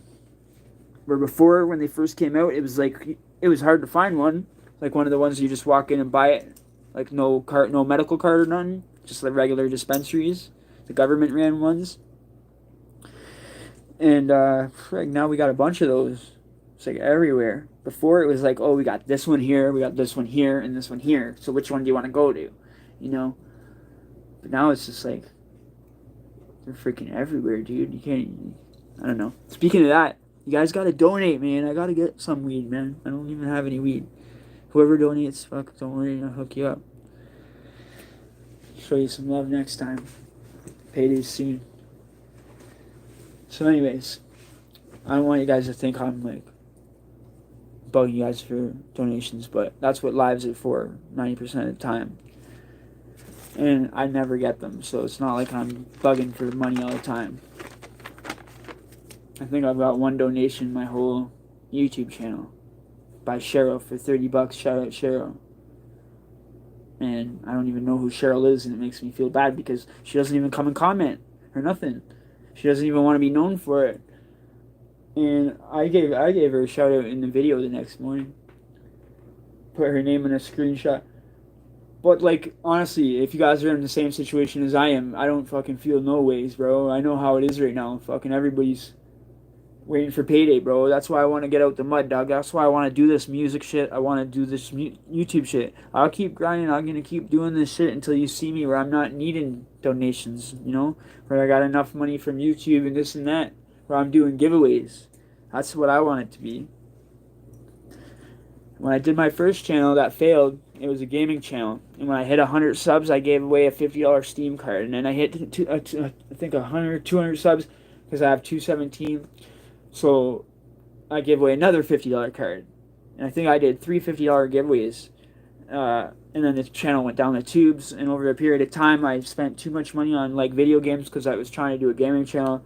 And like I'm trying to compete with these fucking millionaires that are getting 50 million gifts sent to them by their fans. And it was just like, I'm trying to get into the genre. And it's just like, the name I had was shit too. So no one would ever look that name up.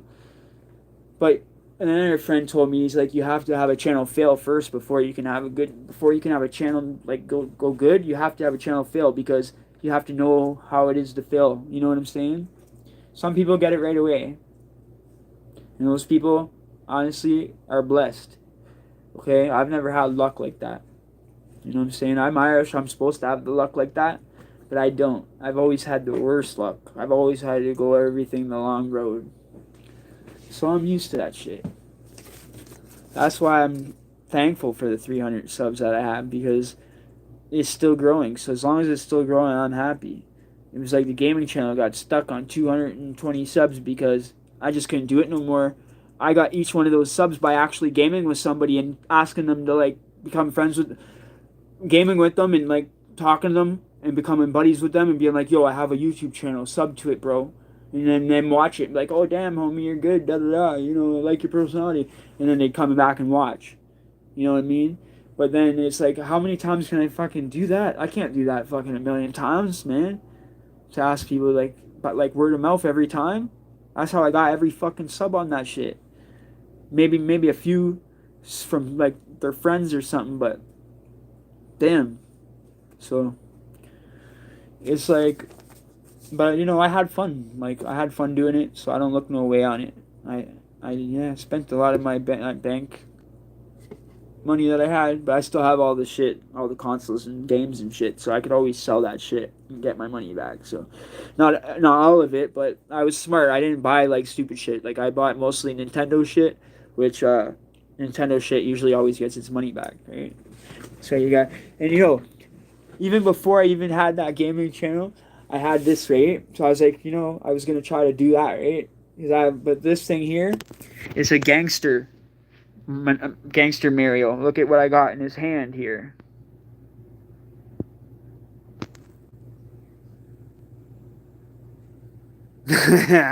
Give me all the money, bitch.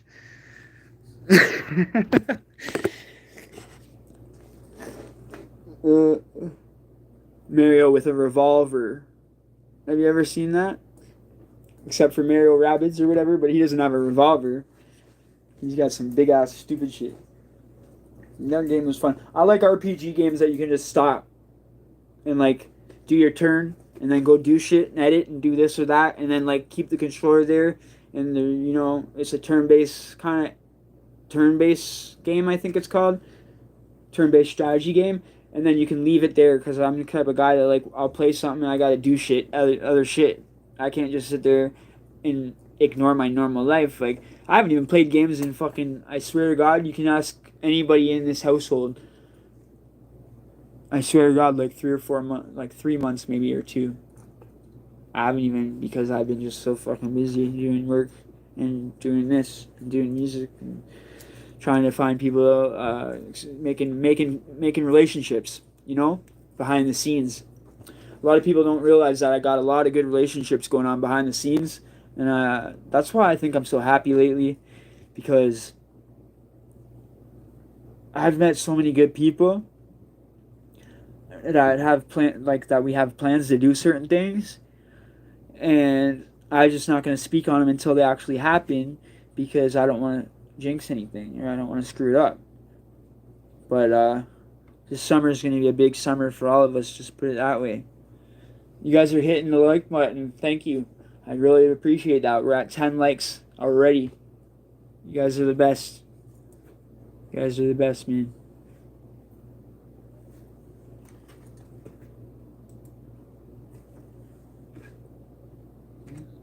Mm-hmm.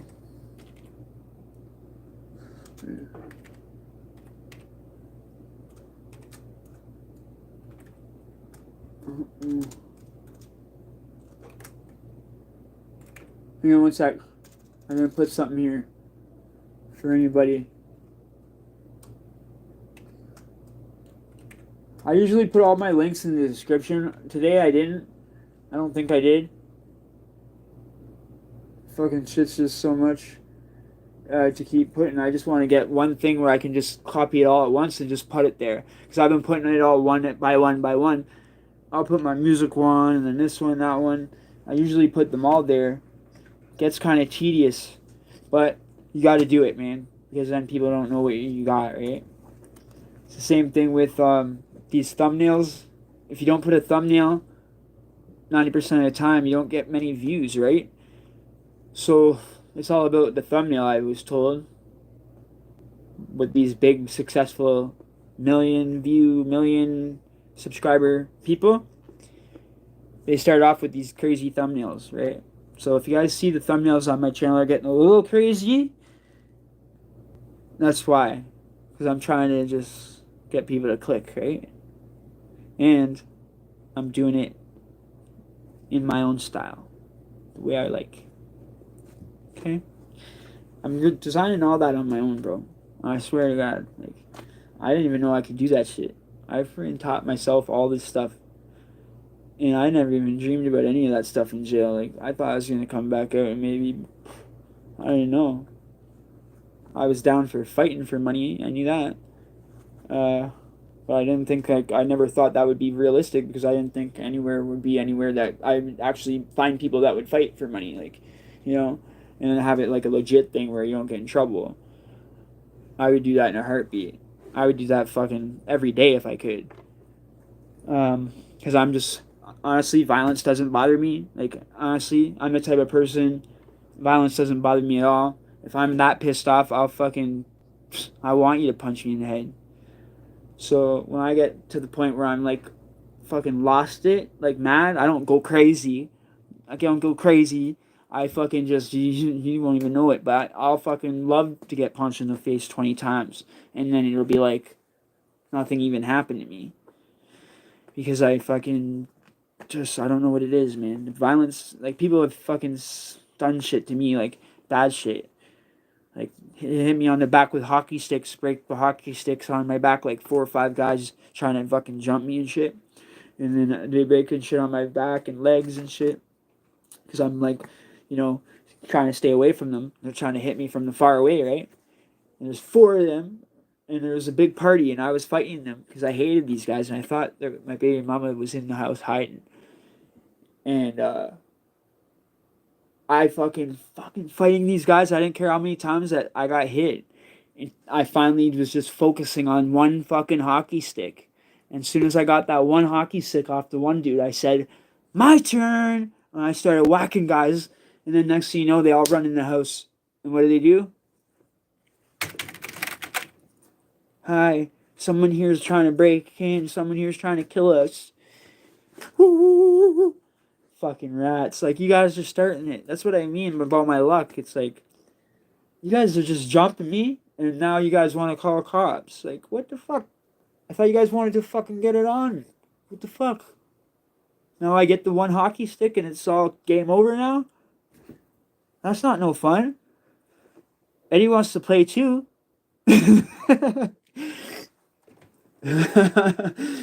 Oh man, what a crazy fucking life we had, man.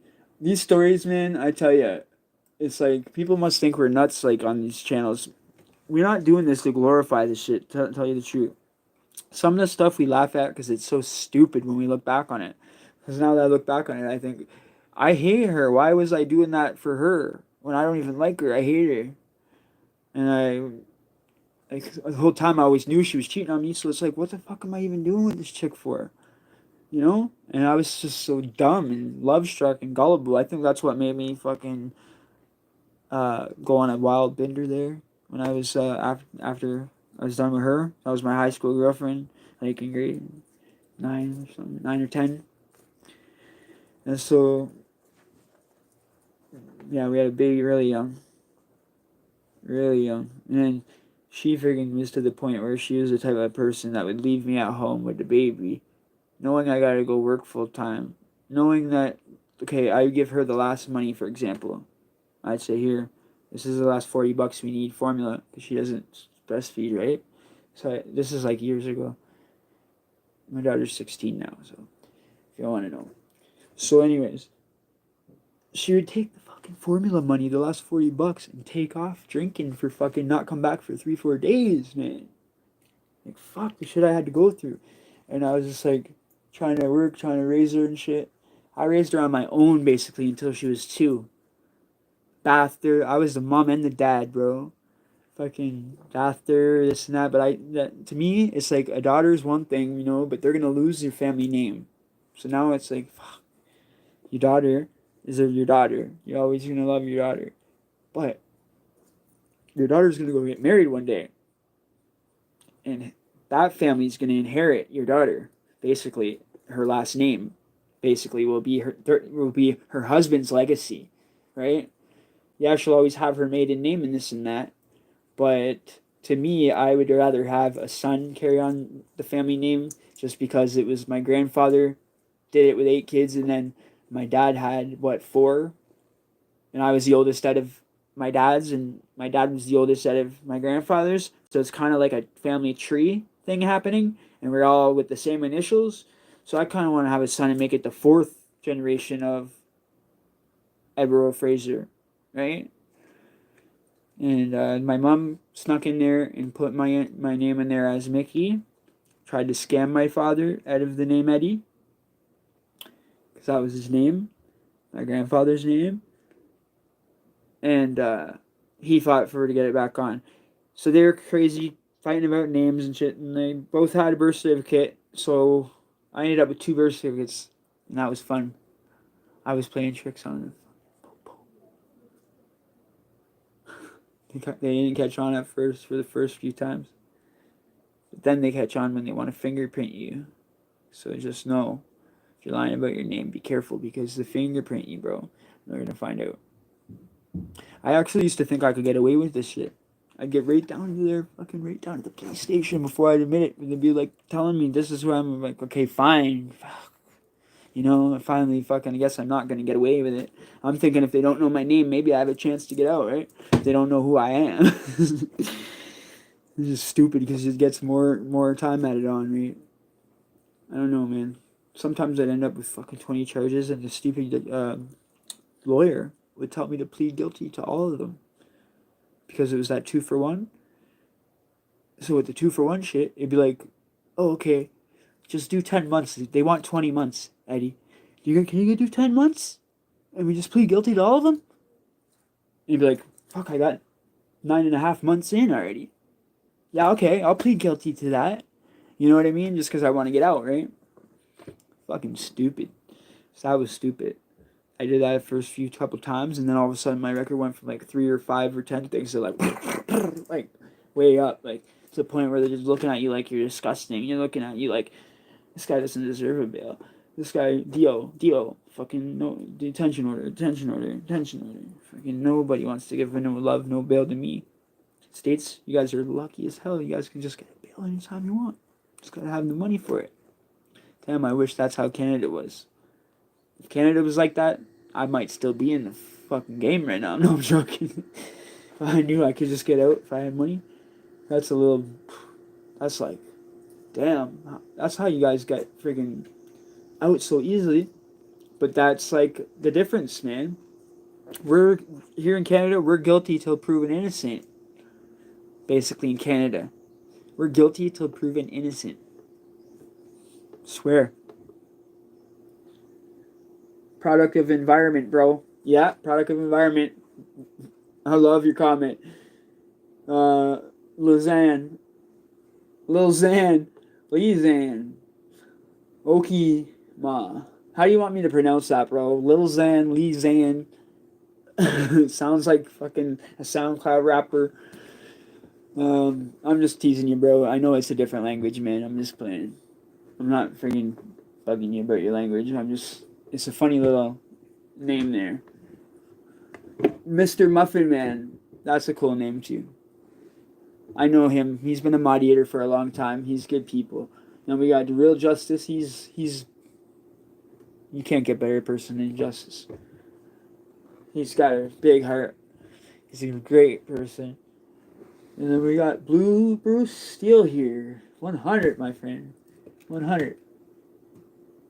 Okay, what am I doing? Okay, Here we go. Oh yeah, I gotta put that in here. Sheesh, what am I doing? Okay, let me just punch this link in here for you guys. HTTP. S. Yeah, that's it. Frig, man. These guys, it's hard to learn how to do these, punch these things on your own. You should always get the link. LTF, yep. I love it. Yo, I gotta redo this, though. Oh, I'm looking over here for the camera. Sorry, guys. Okay. Yeah, I gotta redo it. Only the L's there. Alright. I messed up. So that's a good thing about messing up on your own stuff and having the stuff to fix it.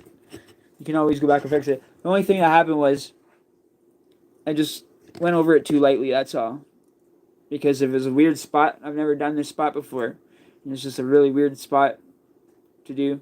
And I just kind of did it like a handwriting over it. And I thought it was going to stay because it was such a tight skin like on your finger. Like it's like a bone, right? So I thought it would stay.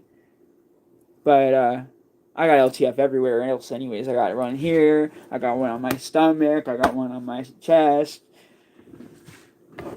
But this symbol here I don't have on my stomach. I have it written out like LTF Godfather. Like, you know? I got that shit when I was like 18.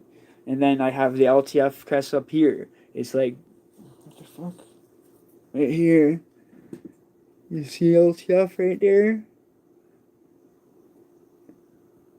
You feel me? My one love is my crew. You feel me? No bitches, bro. Money over bitches, nigga. Straight. Money over bitches.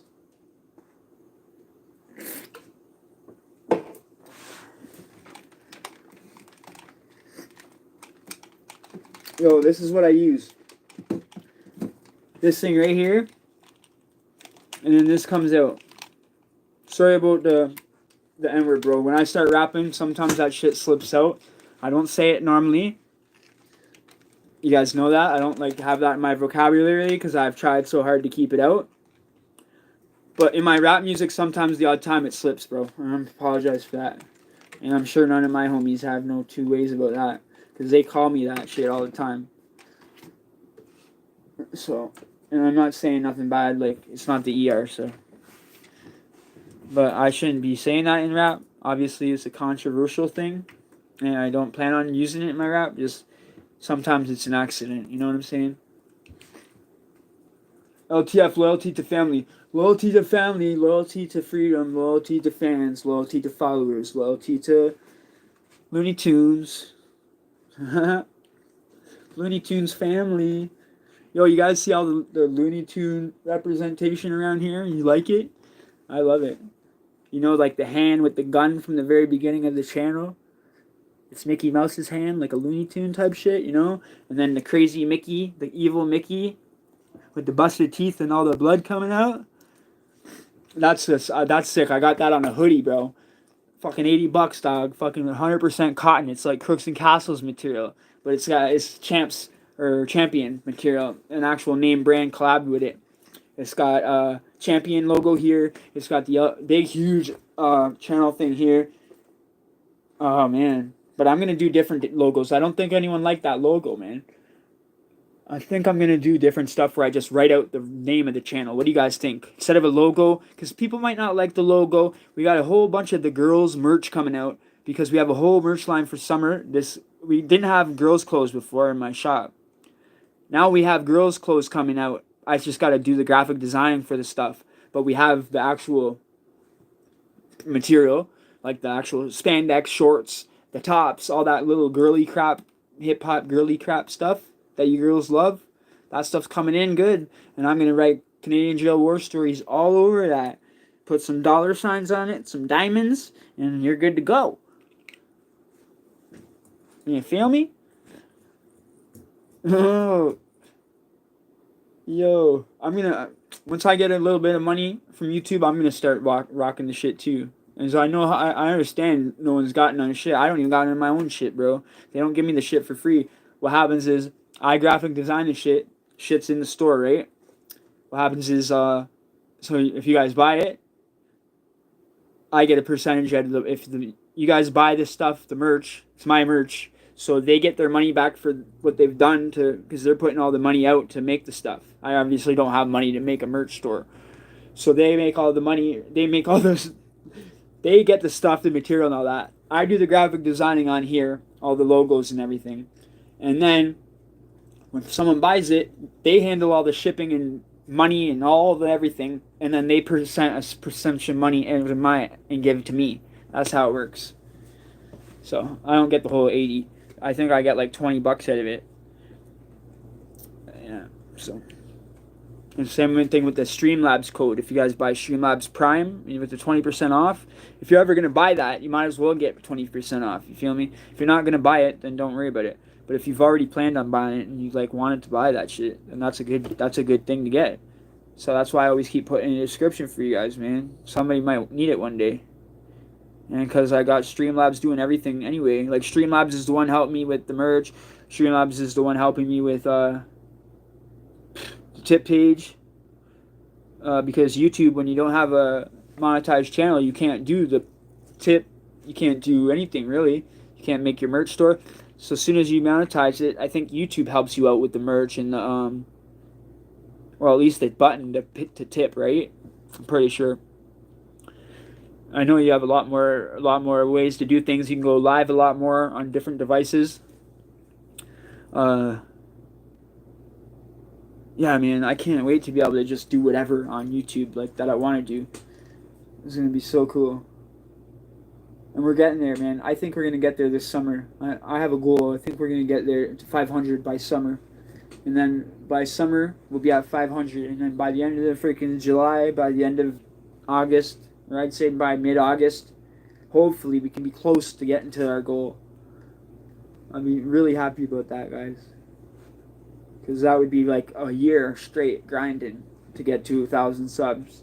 And that could be a huge success story when I get, if I do become a success story. I can tell people, yo, I fucking grinded it out for a year straight just to get that 1,000 subs. The first 1,000 subs is the hardest to get, I've heard. And it is. I know it is. Unless you just get on, like, where, I don't want to say, like, people only got on for that reason, but if you get on 23andMe, and, like, you get on lockdown 23andMe, and the guy's already got 1 million subscribers, and 20% of the following fuck with you, they're going to come over to your channel, and you're going to be 1,000 subs right away, maybe more, probably freaking thousands. So when I was watching the shit, I was like, damn, that would be the best interview to get. But I'm not a clout chaser. I'm not gonna go call the guy up and say, yo, can I fucking get an interview, Death? You know, I might fucking, if I see him on IG once, I might send one thing and say one thing to him. If he doesn't reply, that's it. Don't ever call the guy.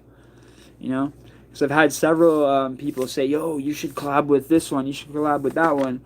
It's like, why would these huge YouTubers want to collab with me, and why would they want to hear from me anyways? You know, I'm not going to go ask these people. If somebody that knows me introduces me to them, that's different. That's how I want to make relationships. I don't want to just come randomly up to somebody and be like, hey, yo, can I clout chase off you? You know what I mean? Nah, man. I want to meet people through relationships and then be like, yo, this guy's cool, man. Meet with this guy. Interview this guy. Right? Whatever.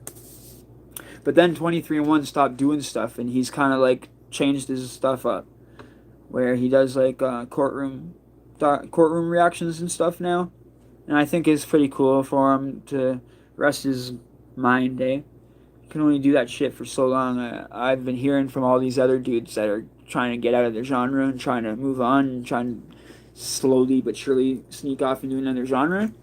So you guys will realize all these other people out there that watch this jail crap, you'll follow them to the other genre because a lot of these guys have really good personalities. Well, 2 or 3 of them that I know of. The other ones I'm not sure because I don't watch all of them. I follow a couple different guys on IG, and those are the ones that I follow.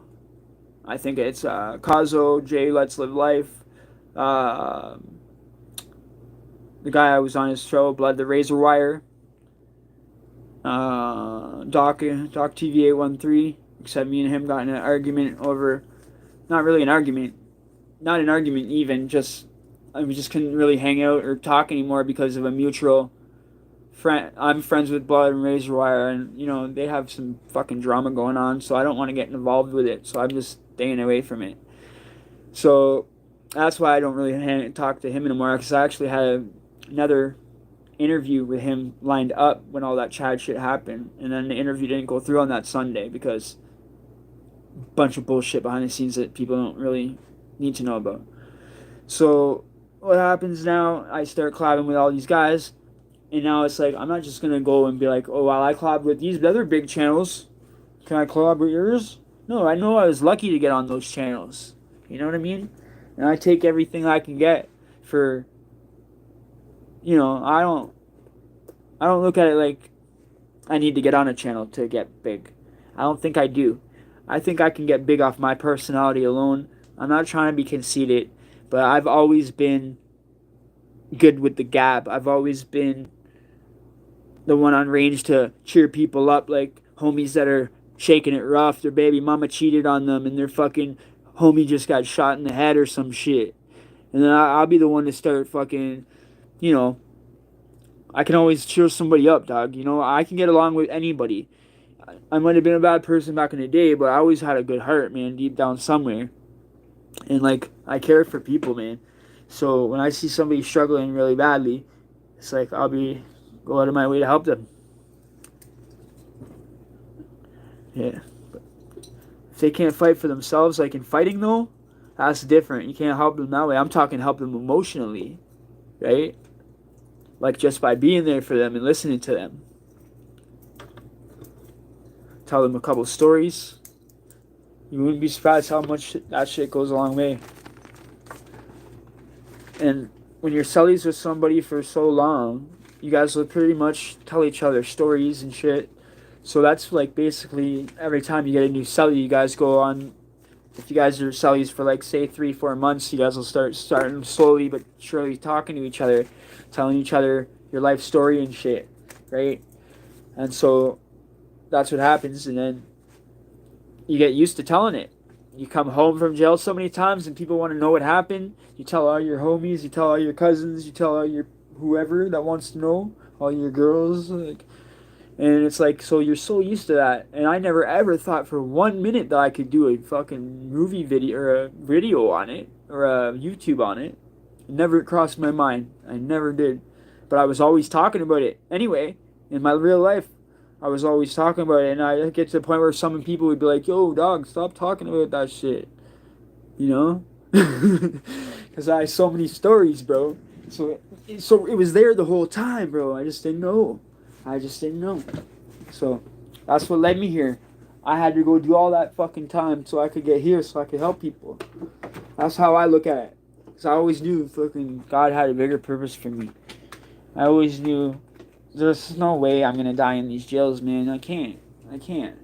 And I was living like I had a release date, and I'm living like a fucking savage, bro. I'm living like these guys are living that aren't going home, bro. And it's like, why am I doing this shit? Am I fucking retarded? Am I stupid or something? But no, you know what it was? I already had a name on the streets. I didn't want to fucking tint my name by going to jail and losing my street credit. Because I worked, like, I did too much bad shit. Did too much, man, to want to. But, you know, when you turn your life around, none of that means anything. Because you're just like, that shit disgusts you then. You're just like, why? Well, you hurt people and that's cool. Like, the cooler you are, the more people you hurt. I don't really know how it works anymore. Like, to me, that's not cool no more. I don't want to be violent no more. I don't want to do any crimes. I just get my money, get my increments, like C-Mac would say, get your damn increments. Damn, I feel sorry for that dude, what's happening to him lately. He's getting punked off left and right, supposedly. You guys keep following on that, or what? That other dude manager, 600, getting a lot of money, supposedly. Who cares? But damn, it's interesting to me. It's entertainment, you know? Damn.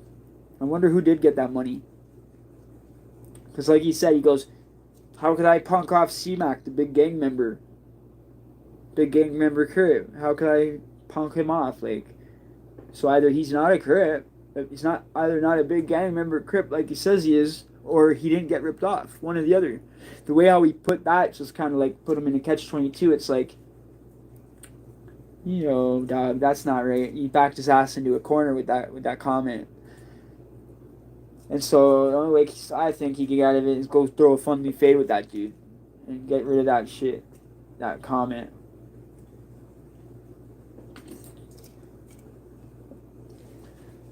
I can't help it because every time I turn on my damn YouTube, the shit's right there in the fucking feed. It's like YouTube feeds it to you. You feel me? We're probably all watching the same shit all the time because fucking YouTube feeds us the trending shit. Right? You feel me? Oh shit. Am I losing people? LTF. Justice. You running BM Sunday tomorrow? Every Sunday. Oh, Justice is running it. Are you, bro? That's crazy. Yeah. I hope Cuzzle's doing okay, like I said, man. Oh, yo, the song. Fuck, I don't want to blow this, man. But, yo, I've been working on a sick song. It's not no collab, nothing like that. But this song, the Broken Misfits, are going to fucking love this song. Put it that way. It's going to be sick. It's not a long song like my other ones. It was 7 minutes. The other one was 10. So I had to split the one in half into 5-5.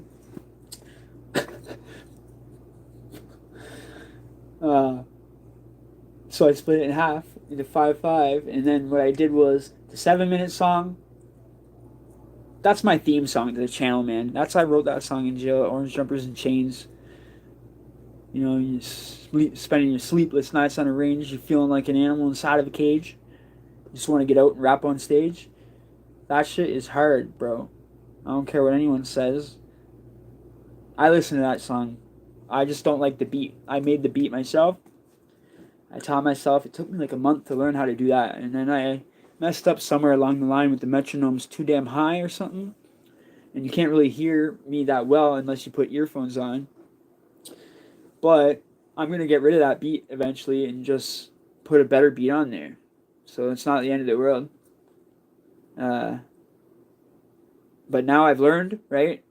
Okay, that was my best song. I got to make sure I do that shit right from now on. So I'm going to be working on that in July. I'm going to bring that song back to life. It's going to be like a new song with a new beat. It's going to be like a new Jumpers and Chains like never came out yet type shit. Because it's going to be coming out with a music video. It's not just going to be a little thing on YouTube, you know? It's gonna be real. It's gonna be real, or I'm not dropping it. So the only way I'm dropping it is if it's a hard video. Because that's how it is these days. You have to have these videos, or these kids don't fucking believe it shit. I don't know why they have to see you fucking blah blah blah in the camera, but guys in Canada can't be doing that shit because you'll be gone as fast as your head will spin. Because that shit's illegal here. We can't be carrying those things here. We can only get like long guns, long rifles, like hunting stuff, stuff like that. So guys in music videos here tend to not really, or if they do it, they're wearing ski. Their main artist can't be holding that shit. Oh, that reminds me of a wicked story that I can fucking tell you guys on fucking Wednesday, damn it. I better write that shit down about how there's somebody remind me. I'm gonna say this on here right now. The time that fucking the helicopter landed on the helicopter came for the gun and shit, and fucking the whole street and the whole fucking intersection, the whole everything got blocked off for the cops to come try to get in there, and there was nothing there because this guy, there's a family member that came to my window, and he's a family friend of the family for many years. I hadn't seen him in years. He was a lot older than me. He was like 40 and I'm like 20, right? And he was on heavy dope bad, right? And people used to come knock on my window to buy oxys, right? And so he's knocking on my window and he didn't have any money and shit. And I just kept telling him, leave, get the fuck out of here. You're fucking crazy. Don't knock on my window ever again, shit, right? And he's not leaving and shit. So supposedly the allegations are that I fucking took out a pistol out of the top drawer and fucking hit him in the head with it. Told him to leave. And then he fucking goes down to the police station, bro. The guy's got a warrant. A fucking warrant. And he goes to the police station. Tells them this shit. They fucking block off the whole place and everything. And just get right into it on Wednesday. It's crazy, dog. What they did in my fucking pit bull. They treated poor Roxy like shit. Locked her in a bathroom. The whole nine. You're gonna hear too much about it. There's so much more though. So much more. It has to be a video. Just remind me about it. Because that's just the beginning. They took me down and everything. And this is a whole big story. Because they didn't even find anything in the end. There's a big story there though. Because I didn't have anything, they didn't find anything. That's why. You feel me? So, I don't carry those things. I've never had anything like that in my life. Damn, sorry guys. I don't know why it did that. It just started saying reconnecting. It was weird. So how much time have we done so far anyway? Is that the real time? Yeah, right. What time did we start? 4:20, I think, right?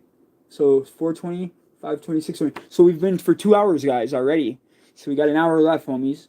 All right. Hopefully, in the last hour, we get some luck, eh? Cause we'll be good. We're gonna be good. We don't have many people. That's the problem. We didn't get a big turnout this time, did we, guys? Last time, I think. I hope it's the same, because last time it was just like the comments just kept going like that. But that just could be because there was trolls here, and then friggin' the trolls were trolling. And see, trolls can actually help the channel too sometimes, because trolls will start talking their crap as long as they're not going real offside. It's like, if they're just saying the odd little stupid thing that you can brush off your shoulders and you don't care about. But they just start getting into like details and this and that and bringing up your actual, like, whatever, then it's not fun no more. And it's like, yeah, are you a window warrior? Are you a fucking PC? What are you? Can't see you. You don't have a name. You don't exist. You don't have a fucking profile. Your channel has nothing on it. Like, what the fuck? Who are you? And you have the nerve to fucking come on here and say something? You don't even exist. Fuck. You feel me? You don't even exist. You can't see shit. I got my face on here. I got everything on here. You can see me. You know who I am. Everything. I don't fucking get talked down to by a person that don't exist. Fuck. Can't even show their face like a PC. Damn. That's what it reminds me of. The PC people on the door that fight on the door, bang, bang, bang, and then as soon as the shit comes open, they crack off the range and go to PC. But the whole fucking night they're banging on the door saying what they're gonna do to the guy. They're gonna kill him. They're gonna do this to him, that to him. The whole range is telling them to shut up. Fucking now other guys are getting pissed off wanting to kill the guy. I've seen fucking idiots like that plenty of times. In the hole too. Damn it. And when you're in the hole, you can't get out of it because it's like you can't really block it out because it's so echoey and loud. And these guys will sit there and scream their heads off for hours. Hours and hours and hours. And you'll be in the hole and you're just like, fuck. You can't stop hearing these guys, man. And one guy will be like going cuckoo, screaming and shit, and then you got another guy fucking laughing, and this one over here is fucking hanging himself. Suicide watch, now he's got to wear a pink fucking dress padding thing that doesn't have anything, no strings on it. They wear these little pink things, right? Not funny. Suicide's not funny, but the pink thing you have to wear is decorating and funny to try to make you not want to do shit like that ever again if you are just saying shit to get attention. If you actually have a problem, then call someone for help. But yeah, these guys would they would go in there and get these little pink things, and they look like dresses. They don't have any arms on them, and they're Velcro, I think. I've never worn one, but I think they're Velcro. I've seen them from like out of my cell. I could see these things. And actually, Bones had one. That silly Bones that I talked about, man. I seen him in the fucking hole. He was in across from me when I had my rings, and I wasn't giving up my rings to the coppers. I'm not giving up my rings. These are my father's rings. My father passed away, and this is my dad's rings. I'm not giving a shit. I got a lot of stuff stolen from the Fed. The cops take my stuff, never give it back. Out of a lot of times, brand new runners, brand new Jordans, like because the stuff's there for a couple years. So it gets all lost and shit. And it happens to always be my stuff that gets lost. The guy they hate, right? Yeah, of course. So, the bad guy. Always gotta be the bad guy. They treat me like the bad guy, that's why. They always want to treat me bad. So 3 years later, I go there with my fucking ticket for the safe. I go there with the ticket for my clothes. I think even I had like a little thing when I was a kid, like a little ring. That was a tiger eye ring. Okay? It wasn't even real, I don't think. But still, it was a memento from when I was a child, you know? And, like, pictures in there of my baby moms, like, in lingeries and shit. So, like, why did you want to keep that shit? Weirdos. And, so I go up to them, and I go to the police station. I have everything, the slips. They won't give it to you. Nope. All these years later, I still can't get it. And then, it was like, I went up to them when it first happened, and I said, hey, I'll give you the combination. I want my stuff. I said, there's nothing illegal in it. Here's the combination. Open it. You see there's nothing illegal in it. And I want it back. And I'm going home. I just went down there and said that, right? I had some people with me. For, like, to see, like, why I'm going there, right? So, to have witnesses why I'm going to the police station, basically. So, I had, like, a couple people with me. So, anyway. That's how you have to do it when you're in politics and shit. So, anyways. So... And by the way, we weren't even a fucking gang anyways. We were a crew. So that's all I'm going to say about that. We weren't even fucking calling ourselves a gang. We were just calling ourselves a crew. Alright, so what happened was they fucking take the shit, right? And they keep it. So you get out, you come back to try to get the stuff, and it'll be gone. I can understand about a lighter, a pack of smokes, this or that. But when you go back to your property, the shit should be there, man. You know? Not like, oh, what do you mean? No, it's not here. Like a pair of Jordans one time. But I guess it's your luck after you go there so many times. It's like the roll of the dice, I guess. Because if you don't pick your stuff up the next day, they send it off to the West Detention. It used to be Maplehurst. They ship it off to Maplehurst. And they started shipping shit up to the West. And, like, one of them, I can't remember if it's the West. It's, like, so far. It's in freaking middle of nowhere on, I think it's Fuller Road, I think. I'm not sure. And it was, like, because I didn't write many people from the West. Fuck, man. Couldn't believe that shit. Sometimes that stuff is, like, you have so many memories come back at once that you just can't really get it all out. You know, that's kind of what just happened. So I'll read them comments now. I'll catch up on all your comments. All right, that's the best thing I can do right now. Okay, we left off at Bruce saying 100. Muffin Man, LTF, bro. Little Nova TV. Shout out Nova TV, bro. Didn't see you there, guy. Justice earning anything. Okay, yeah, we read that. Lil Nova TV, LTF, loyalty to family. I love those comments.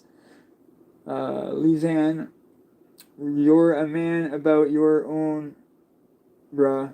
Thank you. Don't worry about them. Thank you. Lizanne. A gown, bro. Yeah.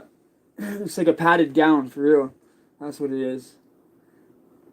Conflict.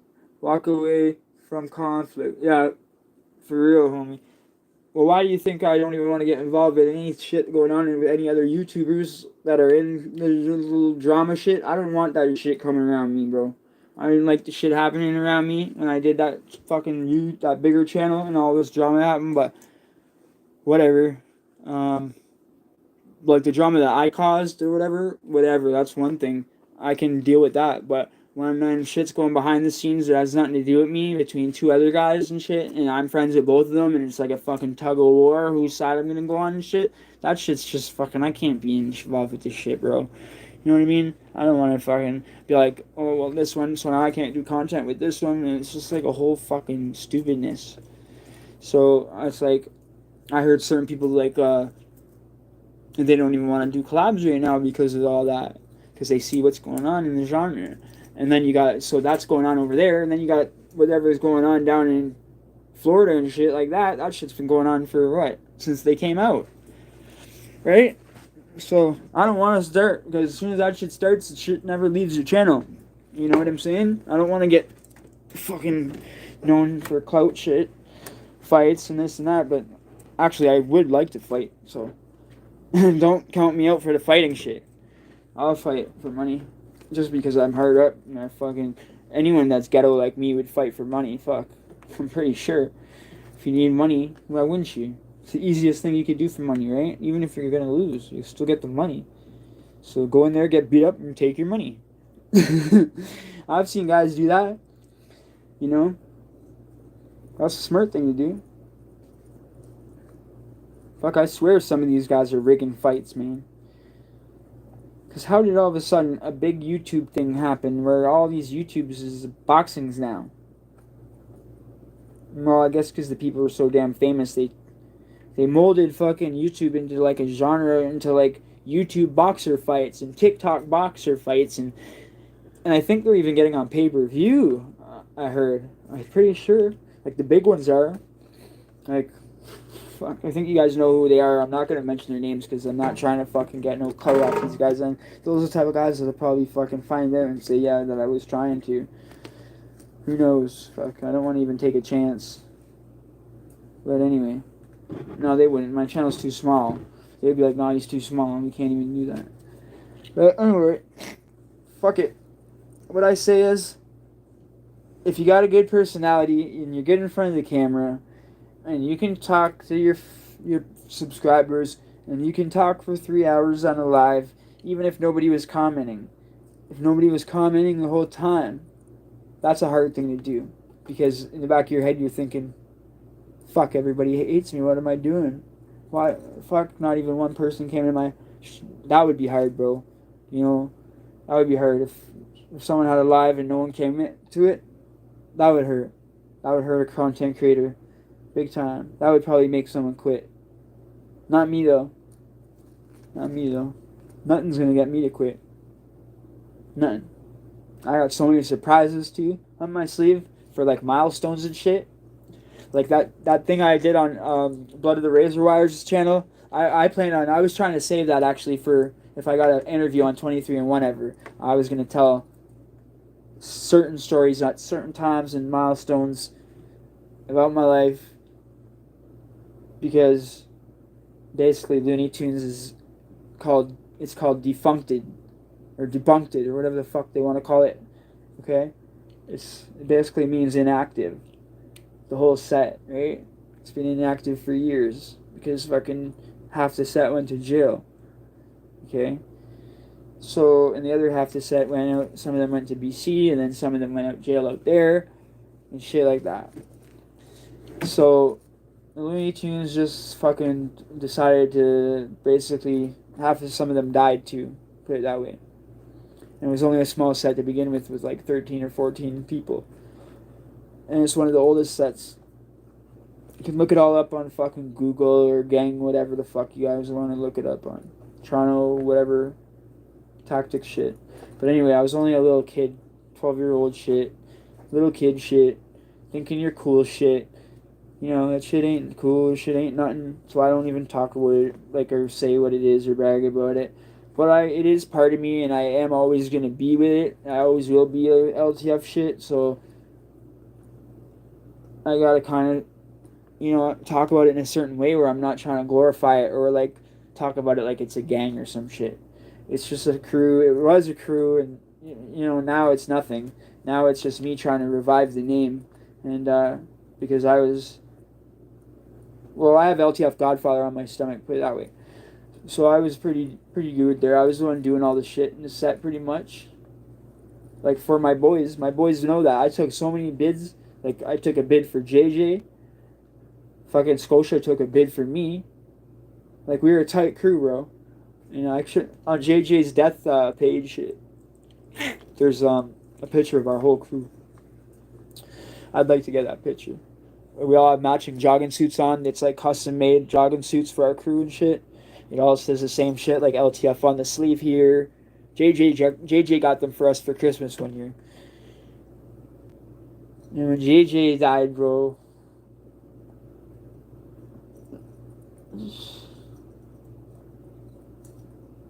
I was already in jail, right?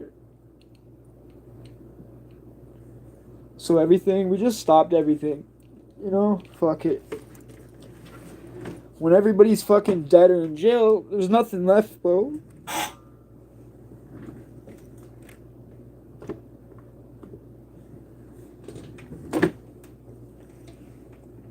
So all you kids out there, just know, my best friend never made it to fucking C-25, man. All because of that fucking gunplay, all because of that stupid fucking gang shit.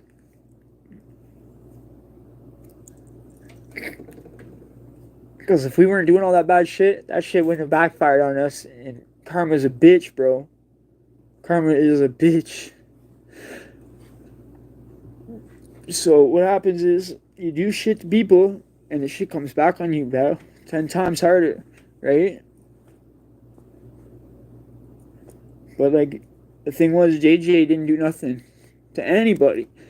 And when he got stabbed the one time from the Tamil Tigers in the stomach, and they like ripped it all the way down and shit. And when he got the 22 staples and shit in his stomach, and then he put the tattoo close but no cigar and a clover underneath it, I thought, okay, they tried to kill him and they couldn't kill him. So I figured every time I got out of jail, I would go there. Because it'd be like, I gotta go there. That's the only place I would go, really. And then that would be my first destination when I get out of jail. But I wouldn't stay on the streets long. I'd get out of jail, and then I would just go right back within 2 months or something. I'd get right back into shit. Someone would need a disrespect or some shit, and I'd just be like, all right, fucking, I don't want you guys to go to jail. You don't have a record. You're fucking having a kid. I'll go fucking do it. I'll go hurt the dude.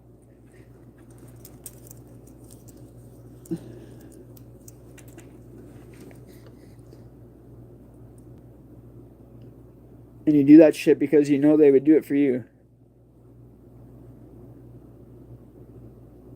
So, but like, when you're in there for so long and shit like that, you think about what's really important in life. And you realize that shit was all stupid. Like, all that violence and shit that I did to people. And that's probably why everybody around me dies.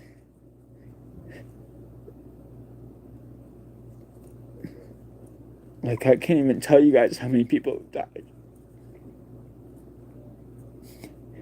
That's part of the main reason you don't see nobody really here with me. But you'll see shit like this on the wall and shit.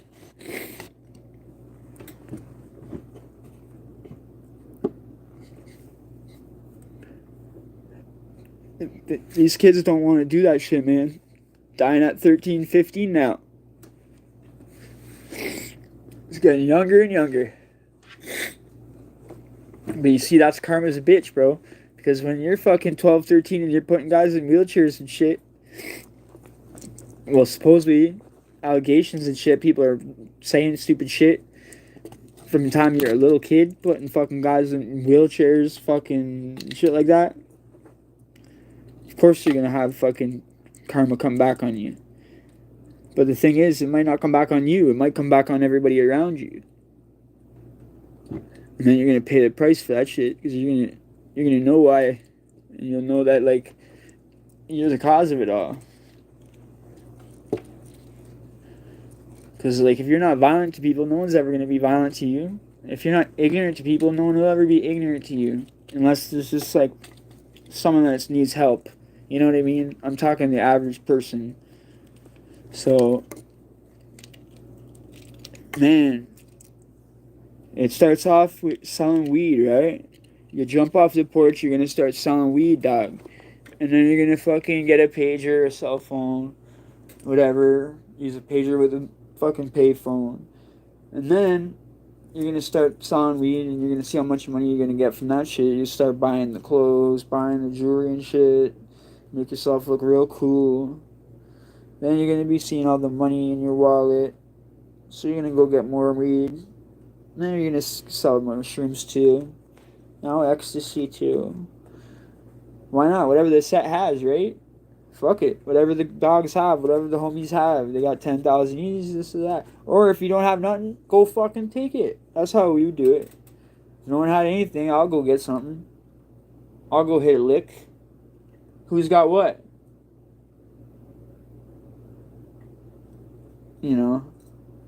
And that's the kind of shit that fucking can get you killed in 2 seconds.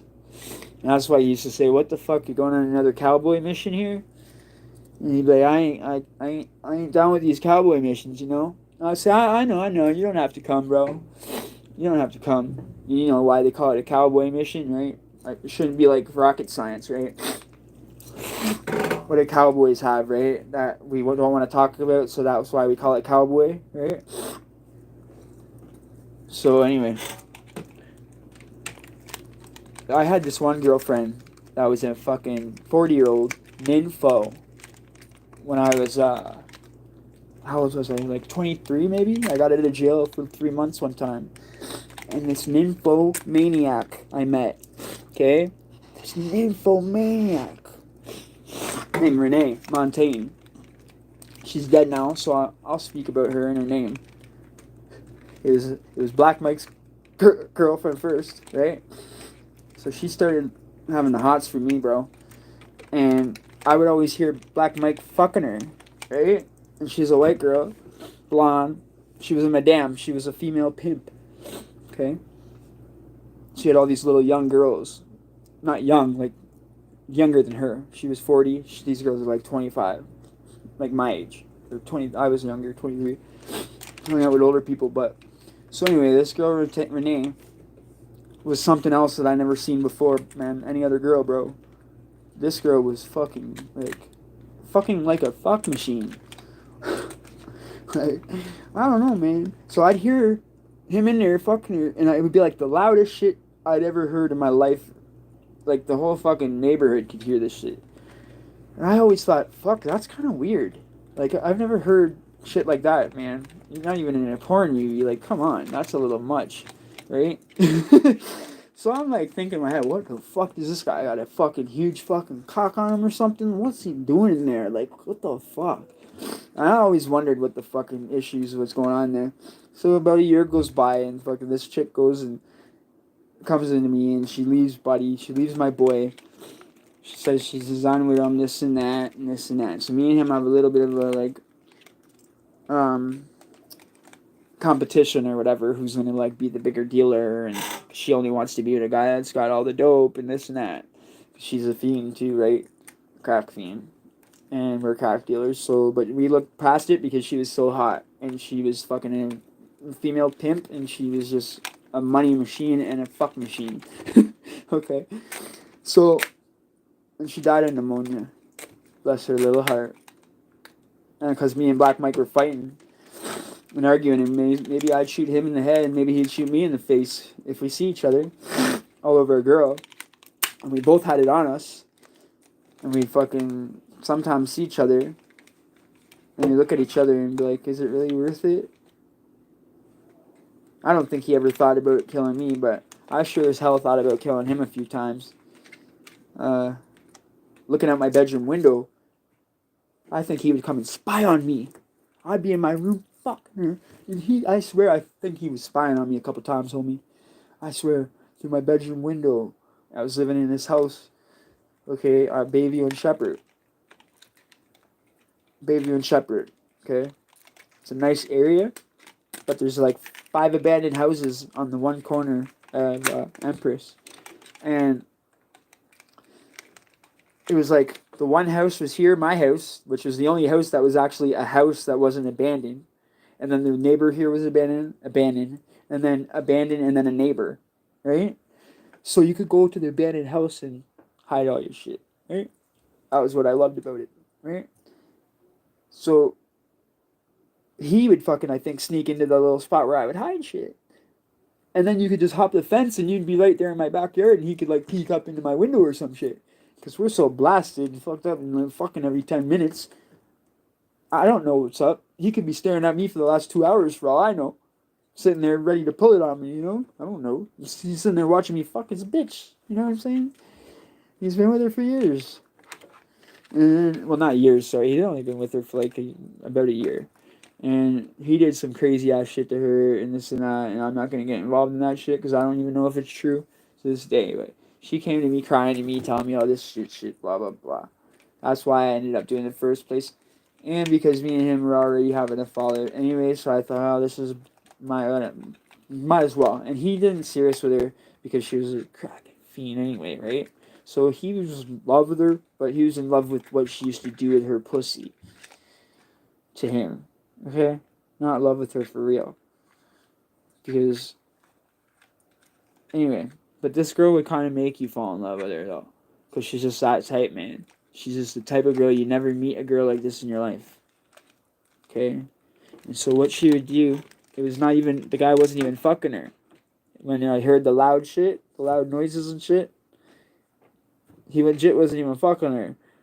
He was doing some other crazy shit that she taught me how to do, that she freaking teaches guys how to do, and it's just kind of weird, bro.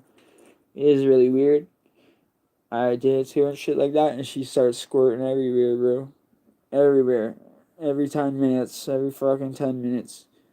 And then it was like, oh, okay, this is why this guy's obsessed with her. This is why he's in love with her. He's obsessed with her. She's fucking so fucking clean. Like, the shit, like, smells like water and shit. It's like, what the fuck? I've never seen shit like this in my life, homie. This shit was some nymphoid ass shit. And I tried to show a couple other girls that I dated this, and they're like, are you fucking nuts? So I tell a couple of girls that I was dating, like a couple girlfriends I had after her, right? So I said, okay, this girl told me how to do this shit. I know how to do this shit, right? This shit makes you just like squirt and shit fast, right? The one girl looks at me and she's like, are you fucking nuts? Do you think I'm a fucking slut? Oh my god, I was like, no, I don't, but this other girl taught me how to do that, so I don't know. I was only a kid, right? So you learn weird shit when you're growing up, and not everybody's into the same shit, right? So you meet one girl and she'll be totally normal, and then you meet one other girl and she's like a demon. You feel me? And she's on some demon time shit. And she wants the guy to be on that demon time shit too. As soon as you're not about that life and shit, as soon as you're not living that fast life, that about that life shit, she's gone. She's gone to go pimp her little assets out, her little women out. She'll be like, okay, thanks. Okay, I'll be back tonight. This girl would come back with fucking money. These damn, bro. These guys would fucking just come out of nowhere, bro, and want to be with her because of she would. Oh man, you don't understand. She had a way to manipulate guys in a way where they would want to take care of her forever, right? And I think it only really happened with Black Mike and White Mike though. But this other guy at a building one time, I thought that it was gonna start happening over there, but then I kind of cock blocked it. You know, I kind of went and read up, and I was like, "Fuck it." I was gonna go to bed and shit, but I can't go to bed and let the party continue with this guy out over at this other apartment and have her go over there. And the next thing you know, she's gonna be teaching this fucker how to do it. This fucking weirdo looking dude. Right, at least with me and Mike are on the same level and shit. We both got fucking 5 nicknames and shit, telling everybody different nicknames in every different area of Toronto. Like if we're in North York, yeah, it's Mike, White Mike, and Black Mike. If we're in Scarborough, it's J White J and Black J. You feel me? or or Q and Eugene. Fuck, we had so many different shit going on around the city. But we didn't want it ever to happen where, like, remember I told you this guy would teach me shit? Like, this guy was a smart guy. Smart man when it comes to selling that shit. So, he was like the masker of all maskers, if you know what masking is. Hiding your shit so no one can see it in plain sight, right? Oh my god, Doug. Like, for an example, we would fold this piece of paper like this, right? Like a cone. Like a cone like this, right? With the bottom like covered so it can't come out. And then the cone would be like that. So we would just dump it out a little bit, right? To do whatever they had to do. Now he would keep that thing, whoever's driving would drive. And whoever's not driving would keep the jug of oil, like motor oil, in between their feet. And keep that little cone thing that is like the perfect size to just tuck it upside down in the motor oil if anything ever happened, because like I don't give a shit about it. If anything ever happened, just dump it, because if they ever do pull us over, just dump it in there and shake it up. And I was thinking, okay, that shit's cool, yo. I like learning this shit. And when he told me that just blew my mind. I was like, shit, yo, fuck, you always got to be prepared 10 steps ahead of that shit. And I think that's why we never ever got caught with dope. Because this guy was so fucking, like, paranoid, it wasn't funny. He would, like, sit there and rehearse shit that we were going to say to different custodies in different hoods and shit. Or not different hoods, but different, like, neighborhoods where they do dope and shit, you know? Like, crack-infested hoods and shit. And, it's just nuts. So yeah, that's what he would do. That's what I would do. We just put it there like that. Allegedly. I would dump that shit. But you know what? It never had to come down to that though. But that's what the plan was.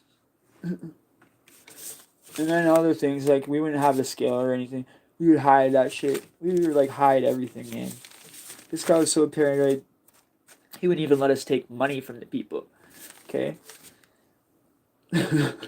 We get the money a month later from the people that we give the dope to. Anyway, and so we just put it in a water bottle and drive by, stop at the stop sign, act like we're throwing a water bottle out the window, and keep driving. There's some game for y'all, but don't do that, man. You don't want that kind of life. Trust me. It only works for so long, guys. And you know what? You lose everything. Like, I would get rich really quickly in, like, say, 3 months or so if I was on the grind every day. You know, with Black Mike or whoever partner I was working with, JJ or whatever I had going on. Is like, you make it real fast, too. I would get everything back in, like, a month. And then I would have probably Versace's, I'd have Pradas, I'd have shit. And I'd be buying my boys shit that are with me, because he doesn't really have nothing. And then that reminded me of Cuzzo's friend, because my friend was there with Lisa, his girlfriend, in my basement at that same house I tell you about the nympho. And so he unlocked my door in the middle of the night when I was sleeping for some people to come in there with guns, right? Who does that shit to their homeboy when he's sleeping? When this guy just bought you fucking Prada glasses for $580 and fucking two for a Heineken and what else did I get him that day? Fucking G Unit clothes, maybe a hoodie. I didn't get him everything I got, but what the fuck? This is my money, my shit. You're not gonna get everything I get. Like you're not me, dog. You know what I mean? Yeah, I got the 2 G's out the lick, and I gave him 500. I'm the one that did the fucking lick. He waited. You feel me? It was like he felt he was entitled to half and shit, and it was like, yo, you didn't do anything, man. You know? And so it was a little bit of a rough patch. But then once I got and took all the money and I turned it into other things, and itchy and shit. So he was like, okay, he was all cool. He was fine after that. After I got him high, of course he's gonna be cool after that. I give him and his girlfriend some stuff, right? And they go in the basement, and they're down there for hours. And I'm up in my room for hours, and they keep coming up every couple hours, like, yo, bro, give me another flap, bro, give me another flap. And I was like, all right. And I never said no to him once. Every time he came up and asked for a flap, I gave it to him. That's what boggles my fucking mind. You what? You unlocked my door to get me robbed and you're my friend? And I just fucking did all this shit for this guy? And meanwhile, he knows me and this other guy got beef too. His other friend, we had a, okay, me and this guy that I have beef with had a mutual friend. Bobby, that guy that fucking did this shit. This guy's name's Bobby. He's like best friends with dude, and he's like, well, he was friends with me, but not no more. And I guess he picked dude over me, obviously. But what I didn't get is I was giving him everything that he had asked for. So what would make him think to do something like that? Because he wanted everything for himself. But then dude's gonna get it all. You're just telling him about it. You aren't even gonna get it. You know.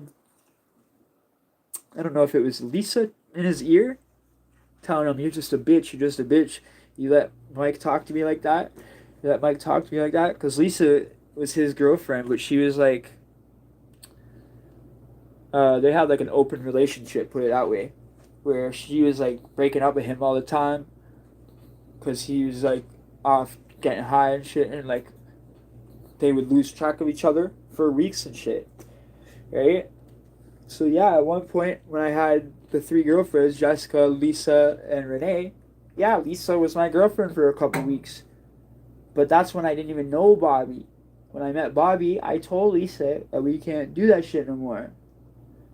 And I was still good enough to get them shit together to get high together in my basement. And then those two sneaky fucking perks, I hadn't slept in like a week because I have insomnia pretty much my whole life.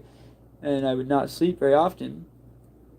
And so what happens is I finally go to get to sleep after like a long time, and I wake up to these fucking people inside kicking my room door down because they were inside my house. They unlocked the house door to the front door, right?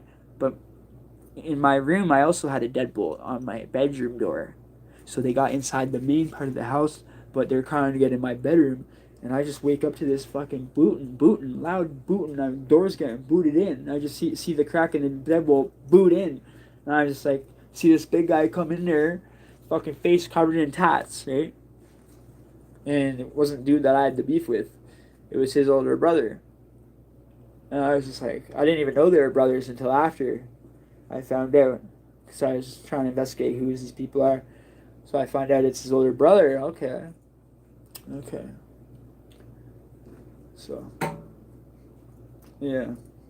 So then there was a big beef after that between all of us. And a lot of shit happened. I'm not going to get into it. It was like back and forth after that for a long time, trying to get one over on each other. And this shit wasn't like trying to fucking beat each other up. This shit was like if we see each other, one's gonna try to kill the other shit. And we're trying to fucking sneak on each other and get it over with and shit. Like it was weird, man. And the thing was, I find out later on that one of my homies already had a fucking beef with this guy from fucking 5 years before that. And I didn't even know any of this until all this shit starts coming into the light. You got fucking beef with this dude already? And he's like, yeah, because blah, blah, blah. And he sold me a rusty pistol. And fucking, something. One of them sold each other a rusty pistol. And the thing wouldn't work. Or some shit. And, sorry about that, guys. That's what happens when you're fucking getting real emotional. So, yeah, they fucking sold each other a rusty thing, and then they fucking beefed with each other over that for a long time. And one time, homie was actually shooting at my boy, and he ran away, and he got away. So that was good. But, yeah, this guy that I was beefing with wasn't no bitch, eh? This guy was a serious G, bro. He was like a shooter, you know? He's the type, he's not gonna hesitate, pull the trigger. Put it that way. These are the type of dudes that fucking coming around robbing me. Because you know what? That's karma. Even though I didn't deserve it to get my door unlocked like that in the middle of the night, it's like that life I was living out there, and the cowboy missions I was fucking doing, waking people up in the middle of the night. Put 2 and 2 together, and you're gonna have karma, bitch, at your door. You feel me? And that's the only time I ever got fucking robbed. And I walk through the fucking projects any day, bro, in fucking gold, everything, bro. 10 fucking wads of money on me, I don't give a shit. And, you know, I'll have it on me, I don't care. And people know that. And I think that's why nobody ever come and fucking tried to rob me down there. But some people that don't know me, they might not know. And then that's the bad situation, because then people can get fucking hurt for no reason. When they could have just known, oh fuck, just leave this guy alone, man. So I used to walk just with a hoodie, just like a fucking movie or some shit. I wouldn't take my hands out of the fucking front of the hoodie, put it that way, until I got to my destination. And I was always fucking Jane and Finch or Regent Park. And those are 2 areas that don't really get along. You know? But I was more worried about South Side, North Side region. Or upside and down bottom Jane. Feel me? I wasn't really worried about Jane and Finch and Regent beefing. There's too much fucking beef going on, like, internally in these areas. Like they were saying before, Crips weren't even killing Crips and shit no more, bro. It was like Bloods are killing other Bloods and shit non-stop. And Crips are killing Crips. Is just fucking crazy, bro. What the fuck? How shit changed up from back then in the 90s when it all started. It was like to be protection against the bigger group, right? The fucking Bloods formed, I think, in Rikers Island or some shit. The East Coast set. Well, I don't think, I know. For a fact it did. But anyway. Fucking Rikers Island, man. That sounds like a bitch place, bro. Not a pussy bitch place, but it sounds like a place that's gonna be a hell of a time to try to live in. Sounds like it's gonna be hell on earth in there. Tell you the truth, sounds like the Don Jail. Sounds exactly like the Don Jail. It almost reminded me of it when I was seeing it on the TV and shit, on the news. I watch the real news clippings all the time of stuff that happens in jails because I'm interested, and I might do reactions on it, but I never do. I sit there and I get like 10 reaction videos down, and I'll be like, they don't want them. Seriously, I have a fucking bunch of reaction shit, but I don't think people want it. So, or if I do it, I should just do it on a different channel. I don't want to ruin the channel. Because I did something one time, and all of a sudden I seen the subscribers going do like that, and I was like, what the fuck, man? What did I do? I put out a fucking rap song? You guys hate the fucking song that much? But no, I found out it wasn't that. What it was is 90% of the people subscribed to my channel were 45 to 55-year-old white men. You see? So put it 2 and 2 together. These guys are pen timers, bro. They don't like fucking rap. You feel me? So a lot of these guys were unsubscribing. And that's fucking half of my, or 70% of my fan base. 70% of the people that are subbed to me. So I can't be doing that shit. So I said, bro, I gotta still do my music though. So I'm only gonna put a music out on this channel if it's 100% done, like the song's completed, you know, like a music video or the full song. Like, you know, whatever in there now is there on the music part. But from now on, I'm putting it on TikTok and Instagram. Well, no, not Instagram, because Instagram I got a business going on there. From now on, I'm putting it on TikTok. My rounds, because you can have more than 30 seconds now on TikTok. Now you can have like, I think you can have a long time now, 5 minutes, maybe more, maybe an hour. I don't know. I don't go on there much. I got 100 followers there now though. I got 100 followers. I had like 30, 40 followers on there. Thank you everybody that followed me on there, because I didn't even have a post on there. That was like, to me, that was my big thing that happened to me. I all of a sudden wake up and I have like 100 followers on each platform. I was like, shit, yes, I'm doing it. But, you know, some of these other ones I don't think people go to anymore. So that's why they're not showing up. So I don't think it's just me. I think the cam girls ruined Snapchat, I think. No one wants to go there no more. I think it's all OnlyFans now. Yeah, so there's another thing that reminds me of something. Okay, these OnlyFans girls, some of these OnlyFans girls are making bank. Okay, they're making bank. Some of them are making the big ones that are like the top ones. I'm not talking about girls that are just starting on it. The top ones, the big, really good looking ones, the ones that are grinding 24/7 hours a day, chasing the bag. These girls are getting $90K a month, dude. $90K a month. And they are so fucking greedy. They're gonna come to a guy like me or you. But a guy like me and you aren't tricks. So we're gonna be like, fuck, are you crazy? You think you're gonna fucking look at me like I'm a fucking trick? I can pick up women in the street if I want women. I get pussy in real life. I don't need to pay for a fucking whatever you think you're gonna get out of me. And if I hear money once, block her. Feel me? Anyway, so what they're gonna do is they're gonna say, oh, blah blah blah, this and this and that, to these fucking weirdos, lambs, and go for their shit, and they give them the money. That's how they make a living. I don't knock it though. I think it's a wicked hustle. I agree with it. I think, damn, if you can get money like that, go ahead and do that shit. I wouldn't even look down on that shit if my own wife did that shit. Like, honestly, God, that's a good. I don't care. That's an awesome way to hustle. That's a hustle bag right there. They're not doing nothing, but on camera, these guys aren't touching them. They're not doing shit. But the other hand is,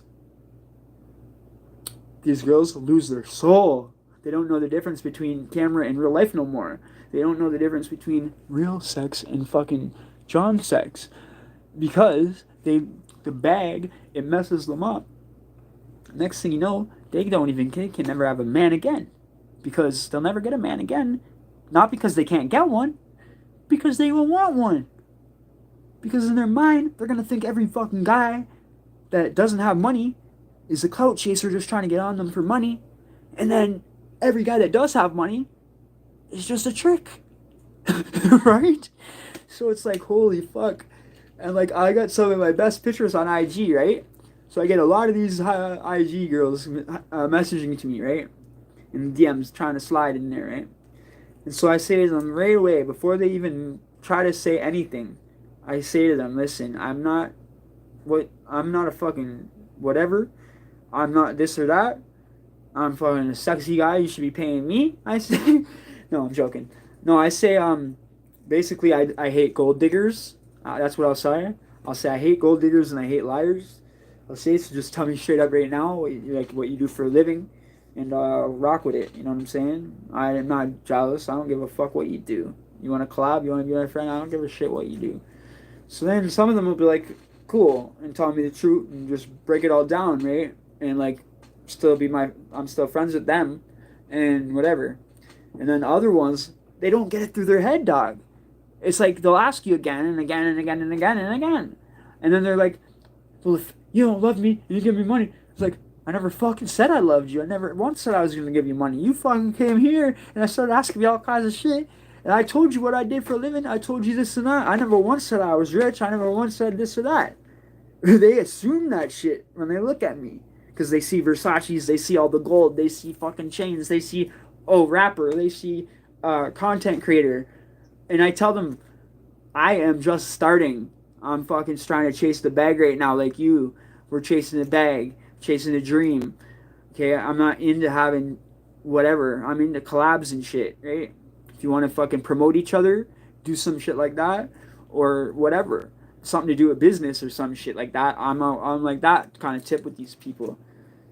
And I swear this one kept saying, okay, yeah, yeah. And then we'd have it all planned out. And then they turn around and be like, so can you send me this money? I fucking had to block this chick, bro. This is too much. Every day calling me the same shit. Same story every day for like a month. I tell her the same shit every day. It's like a 5-minute conversation every day. Right? And it's just hilarious. Justin even told me this shit's half of these girls are just scammers, right? I already knew it because of dating madams, dating fucking whatever, growing up in the streets. Guys like me, they know the hustle, they know all that shit. I've never even bought a girl in real life. I've never paid for a girl in my life. If I have a girlfriend, I might spoil her. That's different. I do not pay for shit. I do not pay for pussy. I do not pay for nothing. I honestly used to fucking think that I would go get the sugar mama. You know what I mean? I get the girls with the condos or do this or that. I ain't the type. I'm too poor for that shit. I'm too poor and I can't deal with that. So to me, it's just like either you're gonna be 100 with me and tell me this shit and be real, or you're just gonna keep pretending that you're not rich. And I go look up your fucking income and you're making $90K a month, and you're asking me for $50. Are you high on something, man? You feel me? Are you fucking high? I get paycheck to paycheck, and I'm telling you, I gotta pay all half of that to my rent. And they fucking, hello, you're making $90K a month, and you're asking me for $50. This is how they're making that bank. That's how it is. They won't stop. They're ruthless. They fucking, bro. I wish I had a girl like that, homie. Trust me, these girls make money. Holy fuck, it's a new thing, guys. Guys can't do it. Guys can't do it. Girls don't pay like that. There's guys out there that pay fucking bank to see girls naked. Do you believe this shit? It's out there. I'm talking big funds, man. Increments. Like 500, 1,000 for a titty picture. Shit like that. You feel me? A pussy picture would probably be fucking 5K. Who knows, bro? Damn. The hotter the girl, too, the fucking more money. Like, oh my god, dog. I don't know how this shit works, but I just like it. I'm getting involved in this shit. I see all my friends, guys, and shit that I watch other creators doing OnlyFans, and they're, well, no, that's only because he's rich. I honestly, looking at Adam 22, right? This guy's got his life made. His wife's fucking highest rated girl on whatever platforms they're on. And he started his own damn podcast like No Jumper called Plug Talk. And they interview the girls, the OnlyFans girls, and then they fuck him after, him and his wife. That's pretty crazy. That's pretty cool. I've never actually seen them fucking because I don't want to see Adam naked. I don't even want to see his wife naked, tell you the truth. I don't even think Lana the Plug's that hot. She's got a hot body, but I don't even think she's that hot, tell you the truth. But anyway, you don't even have to be that hot to make money on this shit, bro. Tell these girls out here, man. Don't go and do stupid shit. You can make fucking millions of dollars if you're single. You can make millions of dollars for the fucking touching a keyboard nowadays in bedrooms.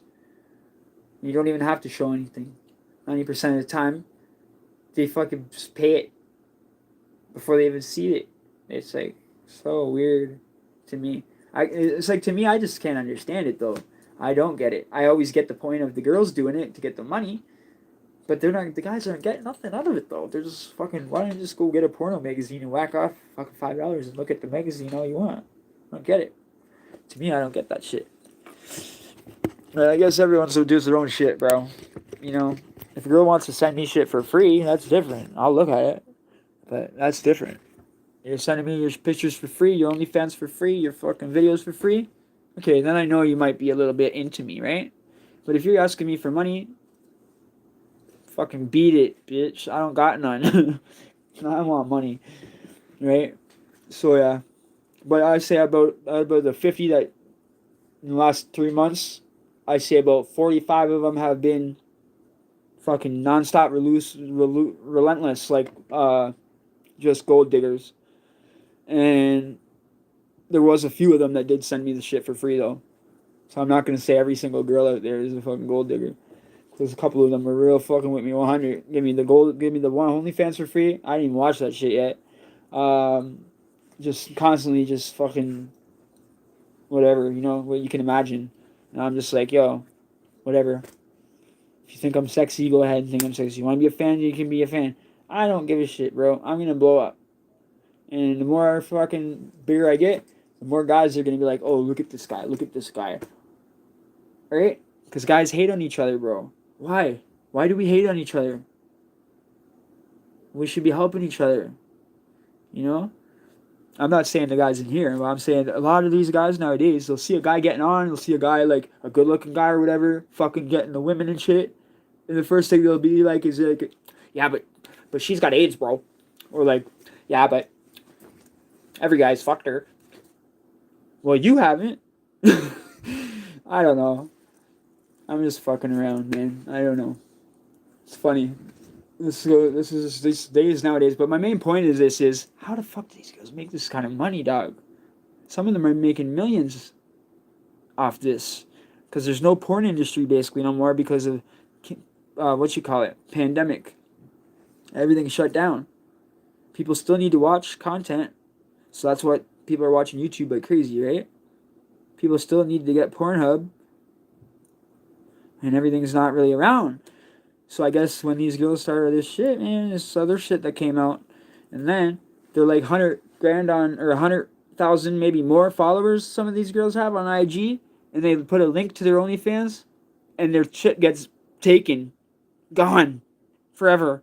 IG hates OnlyFans.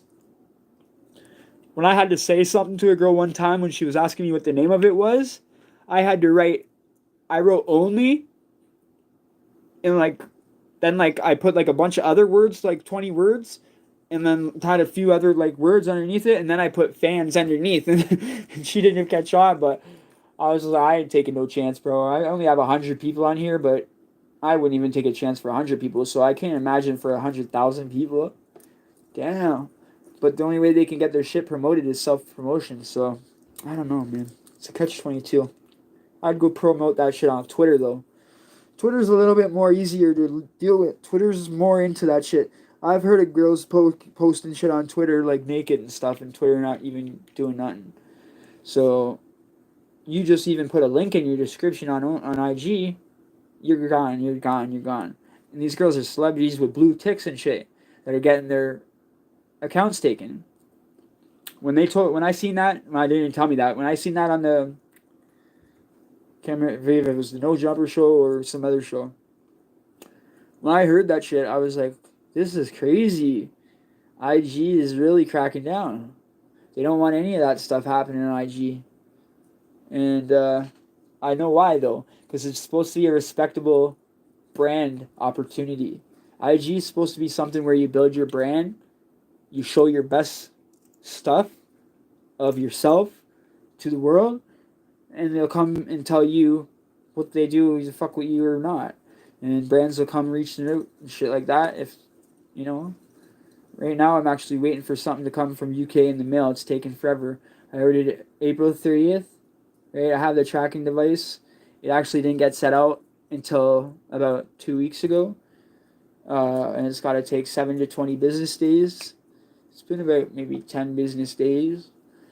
Every day I've been fucking at the mailbox though. So, sooner enough, I'm going to have my first one, like a tag. It's not that big of a deal. You don't make money from it. You just tag a business, so then it's like, okay, now you rock with each other. And then you can kind of get a bit of clout off that business because they have a huge following. And now they're kind of promoting your shit because you're modeling their shit. It's like a relationship. And that's what Instagram's supposed to be. And I think that's why they fucking get pissed off when people are promoting their pornos to other sites and shit. Or not porno, but, whatever they got going on. Just private Snapchat used to be the thing. that girls used to do to make money. And now it's not Snapchat anymore. I don't even see nobody on Snapchat really anymore. Like really, I had an avatar on strap on. No. Oh my god. I'm too tired, bro. You don't understand. I work so freaking much, guys. If you see me tired, that's why, bro. You'd be like, this guy's on something. He's on something. No, bro. Try working fucking like a full-time job, nonstop, every day. Okay? And then come home and edit. You're the editor. You're the fucking creator. You're everything, bro. You're everything. And you don't have a different hat for everything. Right? And it's just like, damn, homie, you end up getting tired of shit because you ain't on shit. If I had drugs, I'd be like, oh, no, back to normal. No, man. It's not good. It's like, you're going to have a breakdown with your body eventually. Like, I think earlier I might have been like, at one point, almost like, you see yourself and you're just like, damn, I need sleep. You know, but when you have insomnia, you're like, well, I need sleep, but your brain doesn't function to the part to be like, okay, go lay down. You feel me? It's kind of weird. It's like, they'd be like, okay, I need sleep. But you'd rather fall asleep sitting up in a chair or on a couch watching TV or something.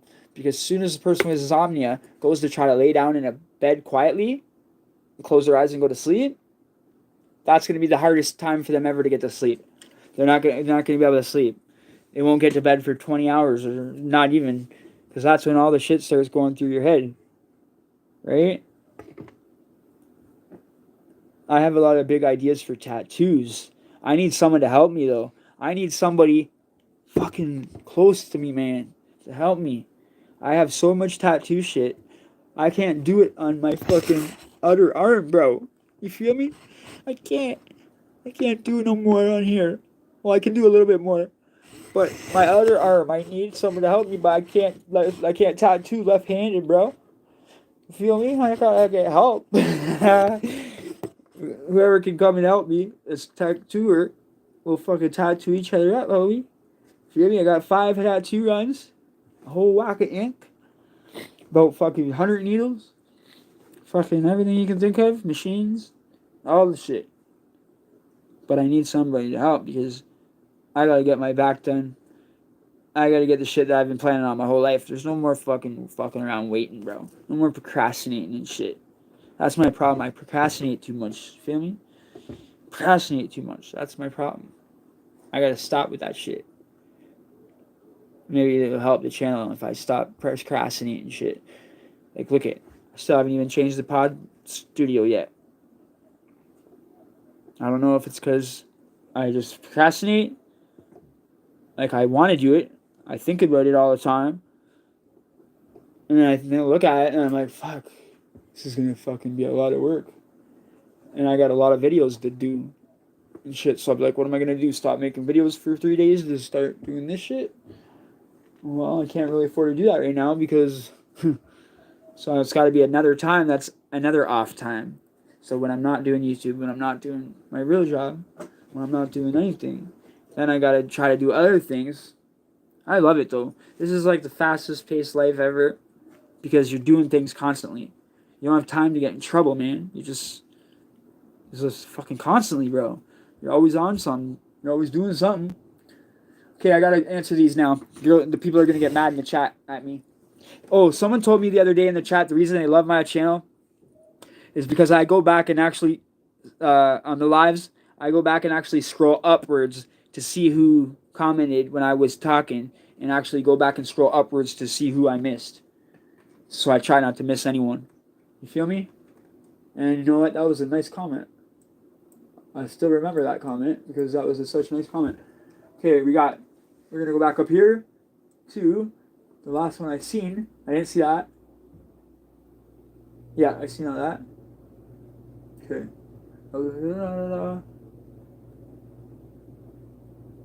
Okay, you're man about your own, bruh. Walk away from conflict. Oh yeah, we already seen that. Okay, laughing emojis, crying emojis. Stay strong, brother. Emoji. What? Okay. Thank you. A gold bro. Oh, a gown bro, yeah. Okay, the real Justice says, any broken misfits in here? Alex Christensen, what up, Justice? So he is a broken misfit. What channel will the BM Sunday be on? And that's Broken Misfits, for anyone who doesn't know that. He's trying to find out where the Cuzzle has a live every Sunday that we've been all going to forever now. This is our 10th week in a row live on Saturdays. Cuzzle's on like, I don't know, 20, 25, maybe more in a row every week for like months now. So it's a regular thing. It's a Broken Misfits thing. What up, Justice? Okay. Alex is... I don't read or spell good either, guys, so bear with me, okay? Alex, it's gonna be on mine. Okay, cool. Yeah, because I'm not gonna try to like use this as an excuse, but I didn't go to school. I didn't go to high school. Think about it. I was 15 working a full-time job at Dallas Stores, spray painting freaking doors, so I could try to get a couple paychecks so I could go fucking try to re-up. Try to fucking use my paycheck like an idiot. Every kid thought that on the block, bro. If you could just get a job, enough money to just grab an egg, grab an OZ or some shit, the food, fish food, and you'll be set. Back then it was like $1,000. Oh man, you could make 2,800. It's big money, bro. Fucking crack pandemic. That was the 90s though, bro. That was the 90s. That was like 2000, 50-cent shit. Yeah. Yeah, one of my uncles lives in Mexico now. He was in Florida, my Uncle Patrick. He's doing some gold. He's like, he makes, fixes gold, I guess. He's down in Mexico. He fixes gold for them. Okay. Okay, is that your channel name? I think he's talking to Justice. Yeah, I believe that is his. But double check that. And then we got, I don't think we have to read this conversation between those two guys, because one of the last thing it says is everybody seems to get good dude. Good ass dude. Everybody seems to be a good ass dude. Or Alex Christensen seems to be a good ass dude. Thank you, bro. Appreciate that, bro. What do you do for work? Oh, okay. I do renovations, like renovate houses and stuff. Like I'll go get any contract basically renovation wise, because I'm a self-employed contractor. So what I do is I get my own stuff. Like, so I'll find jobs and stuff like that. I gotta get at least 2 a month to make sure all my rent's paid and the bills and shit. So I'll find little jobs that take me like a week or two, like paint a whole house, for example, or like put a finished basement in a house, because I can frame a whole finished basement and shit like that. I can build the porch enclosures, tongue and groove, like eaves trough, siding. I can do the roofing. I can build the actual trusses for the roof.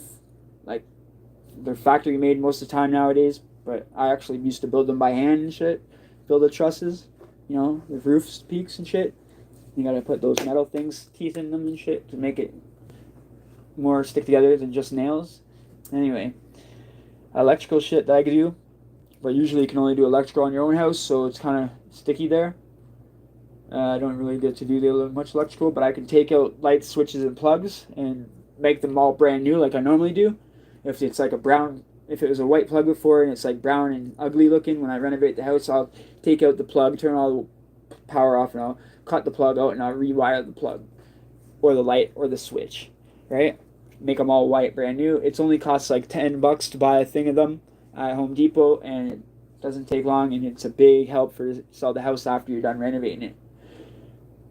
But I don't have to wait until the house sells, because I just get little houses. If they're going to be sold, I make the deal. Like, I tell them this is how much I need for whatever, and I get the contract. I always get it because I'll put it way lower than anyone else because I need the money. So if someone else is going to give them the renovated basement for like $5,000 and then $5,000 material, like a $10,000 job for like a 1-bedroom basement or something, then I'll do it for less. But it would probably be way more than that. A company would probably charge them fucking 20 grand for that. Now I'd probably charge them 10. But half of that money goes to material. You gotta remember that, because I freaking self-employed contractor, so I gotta give the people the quote, however much the material is. If the material is 5 grand, then I'm gonna tack on another 5 grand for the price. But lately I haven't been finding big jobs like that. I used to find good jobs like that all the time, and I could just do a big job and then chill for a month or two and look for another big job, or a couple in a row and then chill for a bit. But lately I've been getting little jobs where I got to keep doing them. Like lately I haven't been getting a lot of good stuff, so I've been doing painting houses, and I'm supposed to be getting this other one for some framing soon, because it's summertime now. So summertime now I'll start getting a lot more framing jobs, which are the ones that pay more, because a finished basement is a lot more money than just painting someone's house, right? And when I do if I do a whole renovation flip, like I've done that too for guys. I've got like money, like companies and shit, and they buy a house and flip it, and I'll do all the work, and I'll work out a deal with them, an X amount of money, right? And I'll come in there, and I'll do all the work myself. And you'll see guys that are like 5 guys and shit doing it. I'll do it myself, because I was always taught by someone that was in a wheelchair and they couldn't help me. So I was always used to working alone and having the guy in the wheelchair watch me, and if I fucked up, he'd start screaming and tell me not that way and basically do it this way. And so I learned like that really quick, and you don't want people yelling at you and shit, so you just do it the right way. And I actually don't mind renovations. I've done them my whole life when I've been on the streets and shit, because I've always, even though I've been like other things, I've always tried to get a job. So, like I don't keep them very long. I'll admit that. I usually just keep them to get the first couple of checks, and then go do my own thing. But you can't do that. Like this time, I totally changed my life around. But before, I used to I'd go work at like a door factory for like 3 months or 2 months, and then I'd get tired of it. I'd go work at a plastic factory. I've worked at Plastech, filling up hoppers with plastic. But I like the self-employed contractor stuff better, because I can make time for the YouTube. I don't have anyone telling me when to get there, when to leave. If I don't come in there for a day like I did the other day, because I go like for 5-6 hours a day and get shit done quick. So I missed a whole day the other day because I had to help somebody, right? And I needed to stay home to help them. So I do this, I stay home, but then I have to make that work up somehow, because I gotta get this shit done by a deadline, right? I want to get paid on X amount a day, and I can't get paid until I finish it, because that's the contract. I only get the money up front for the material. I get half the money up front for the material, and then after I buy the material and put all the material in, I get mine. You feel me? So that's how I get my money. It's clean money. It's good money. But sometimes in the wintertime, it can get a little sticky sometimes, because then the guys are like doing roofs outside, and the renovations. A lot of people start getting those ones because that's all they can do. So a lot of the other contractors from doing other stuff will come around and start trying to steal up all the basements, right? Dirty hands, clean money. That's right, brother. I got crap load of tools, bro. Every job I do, like if I need every job I do, I'll be like, okay, well,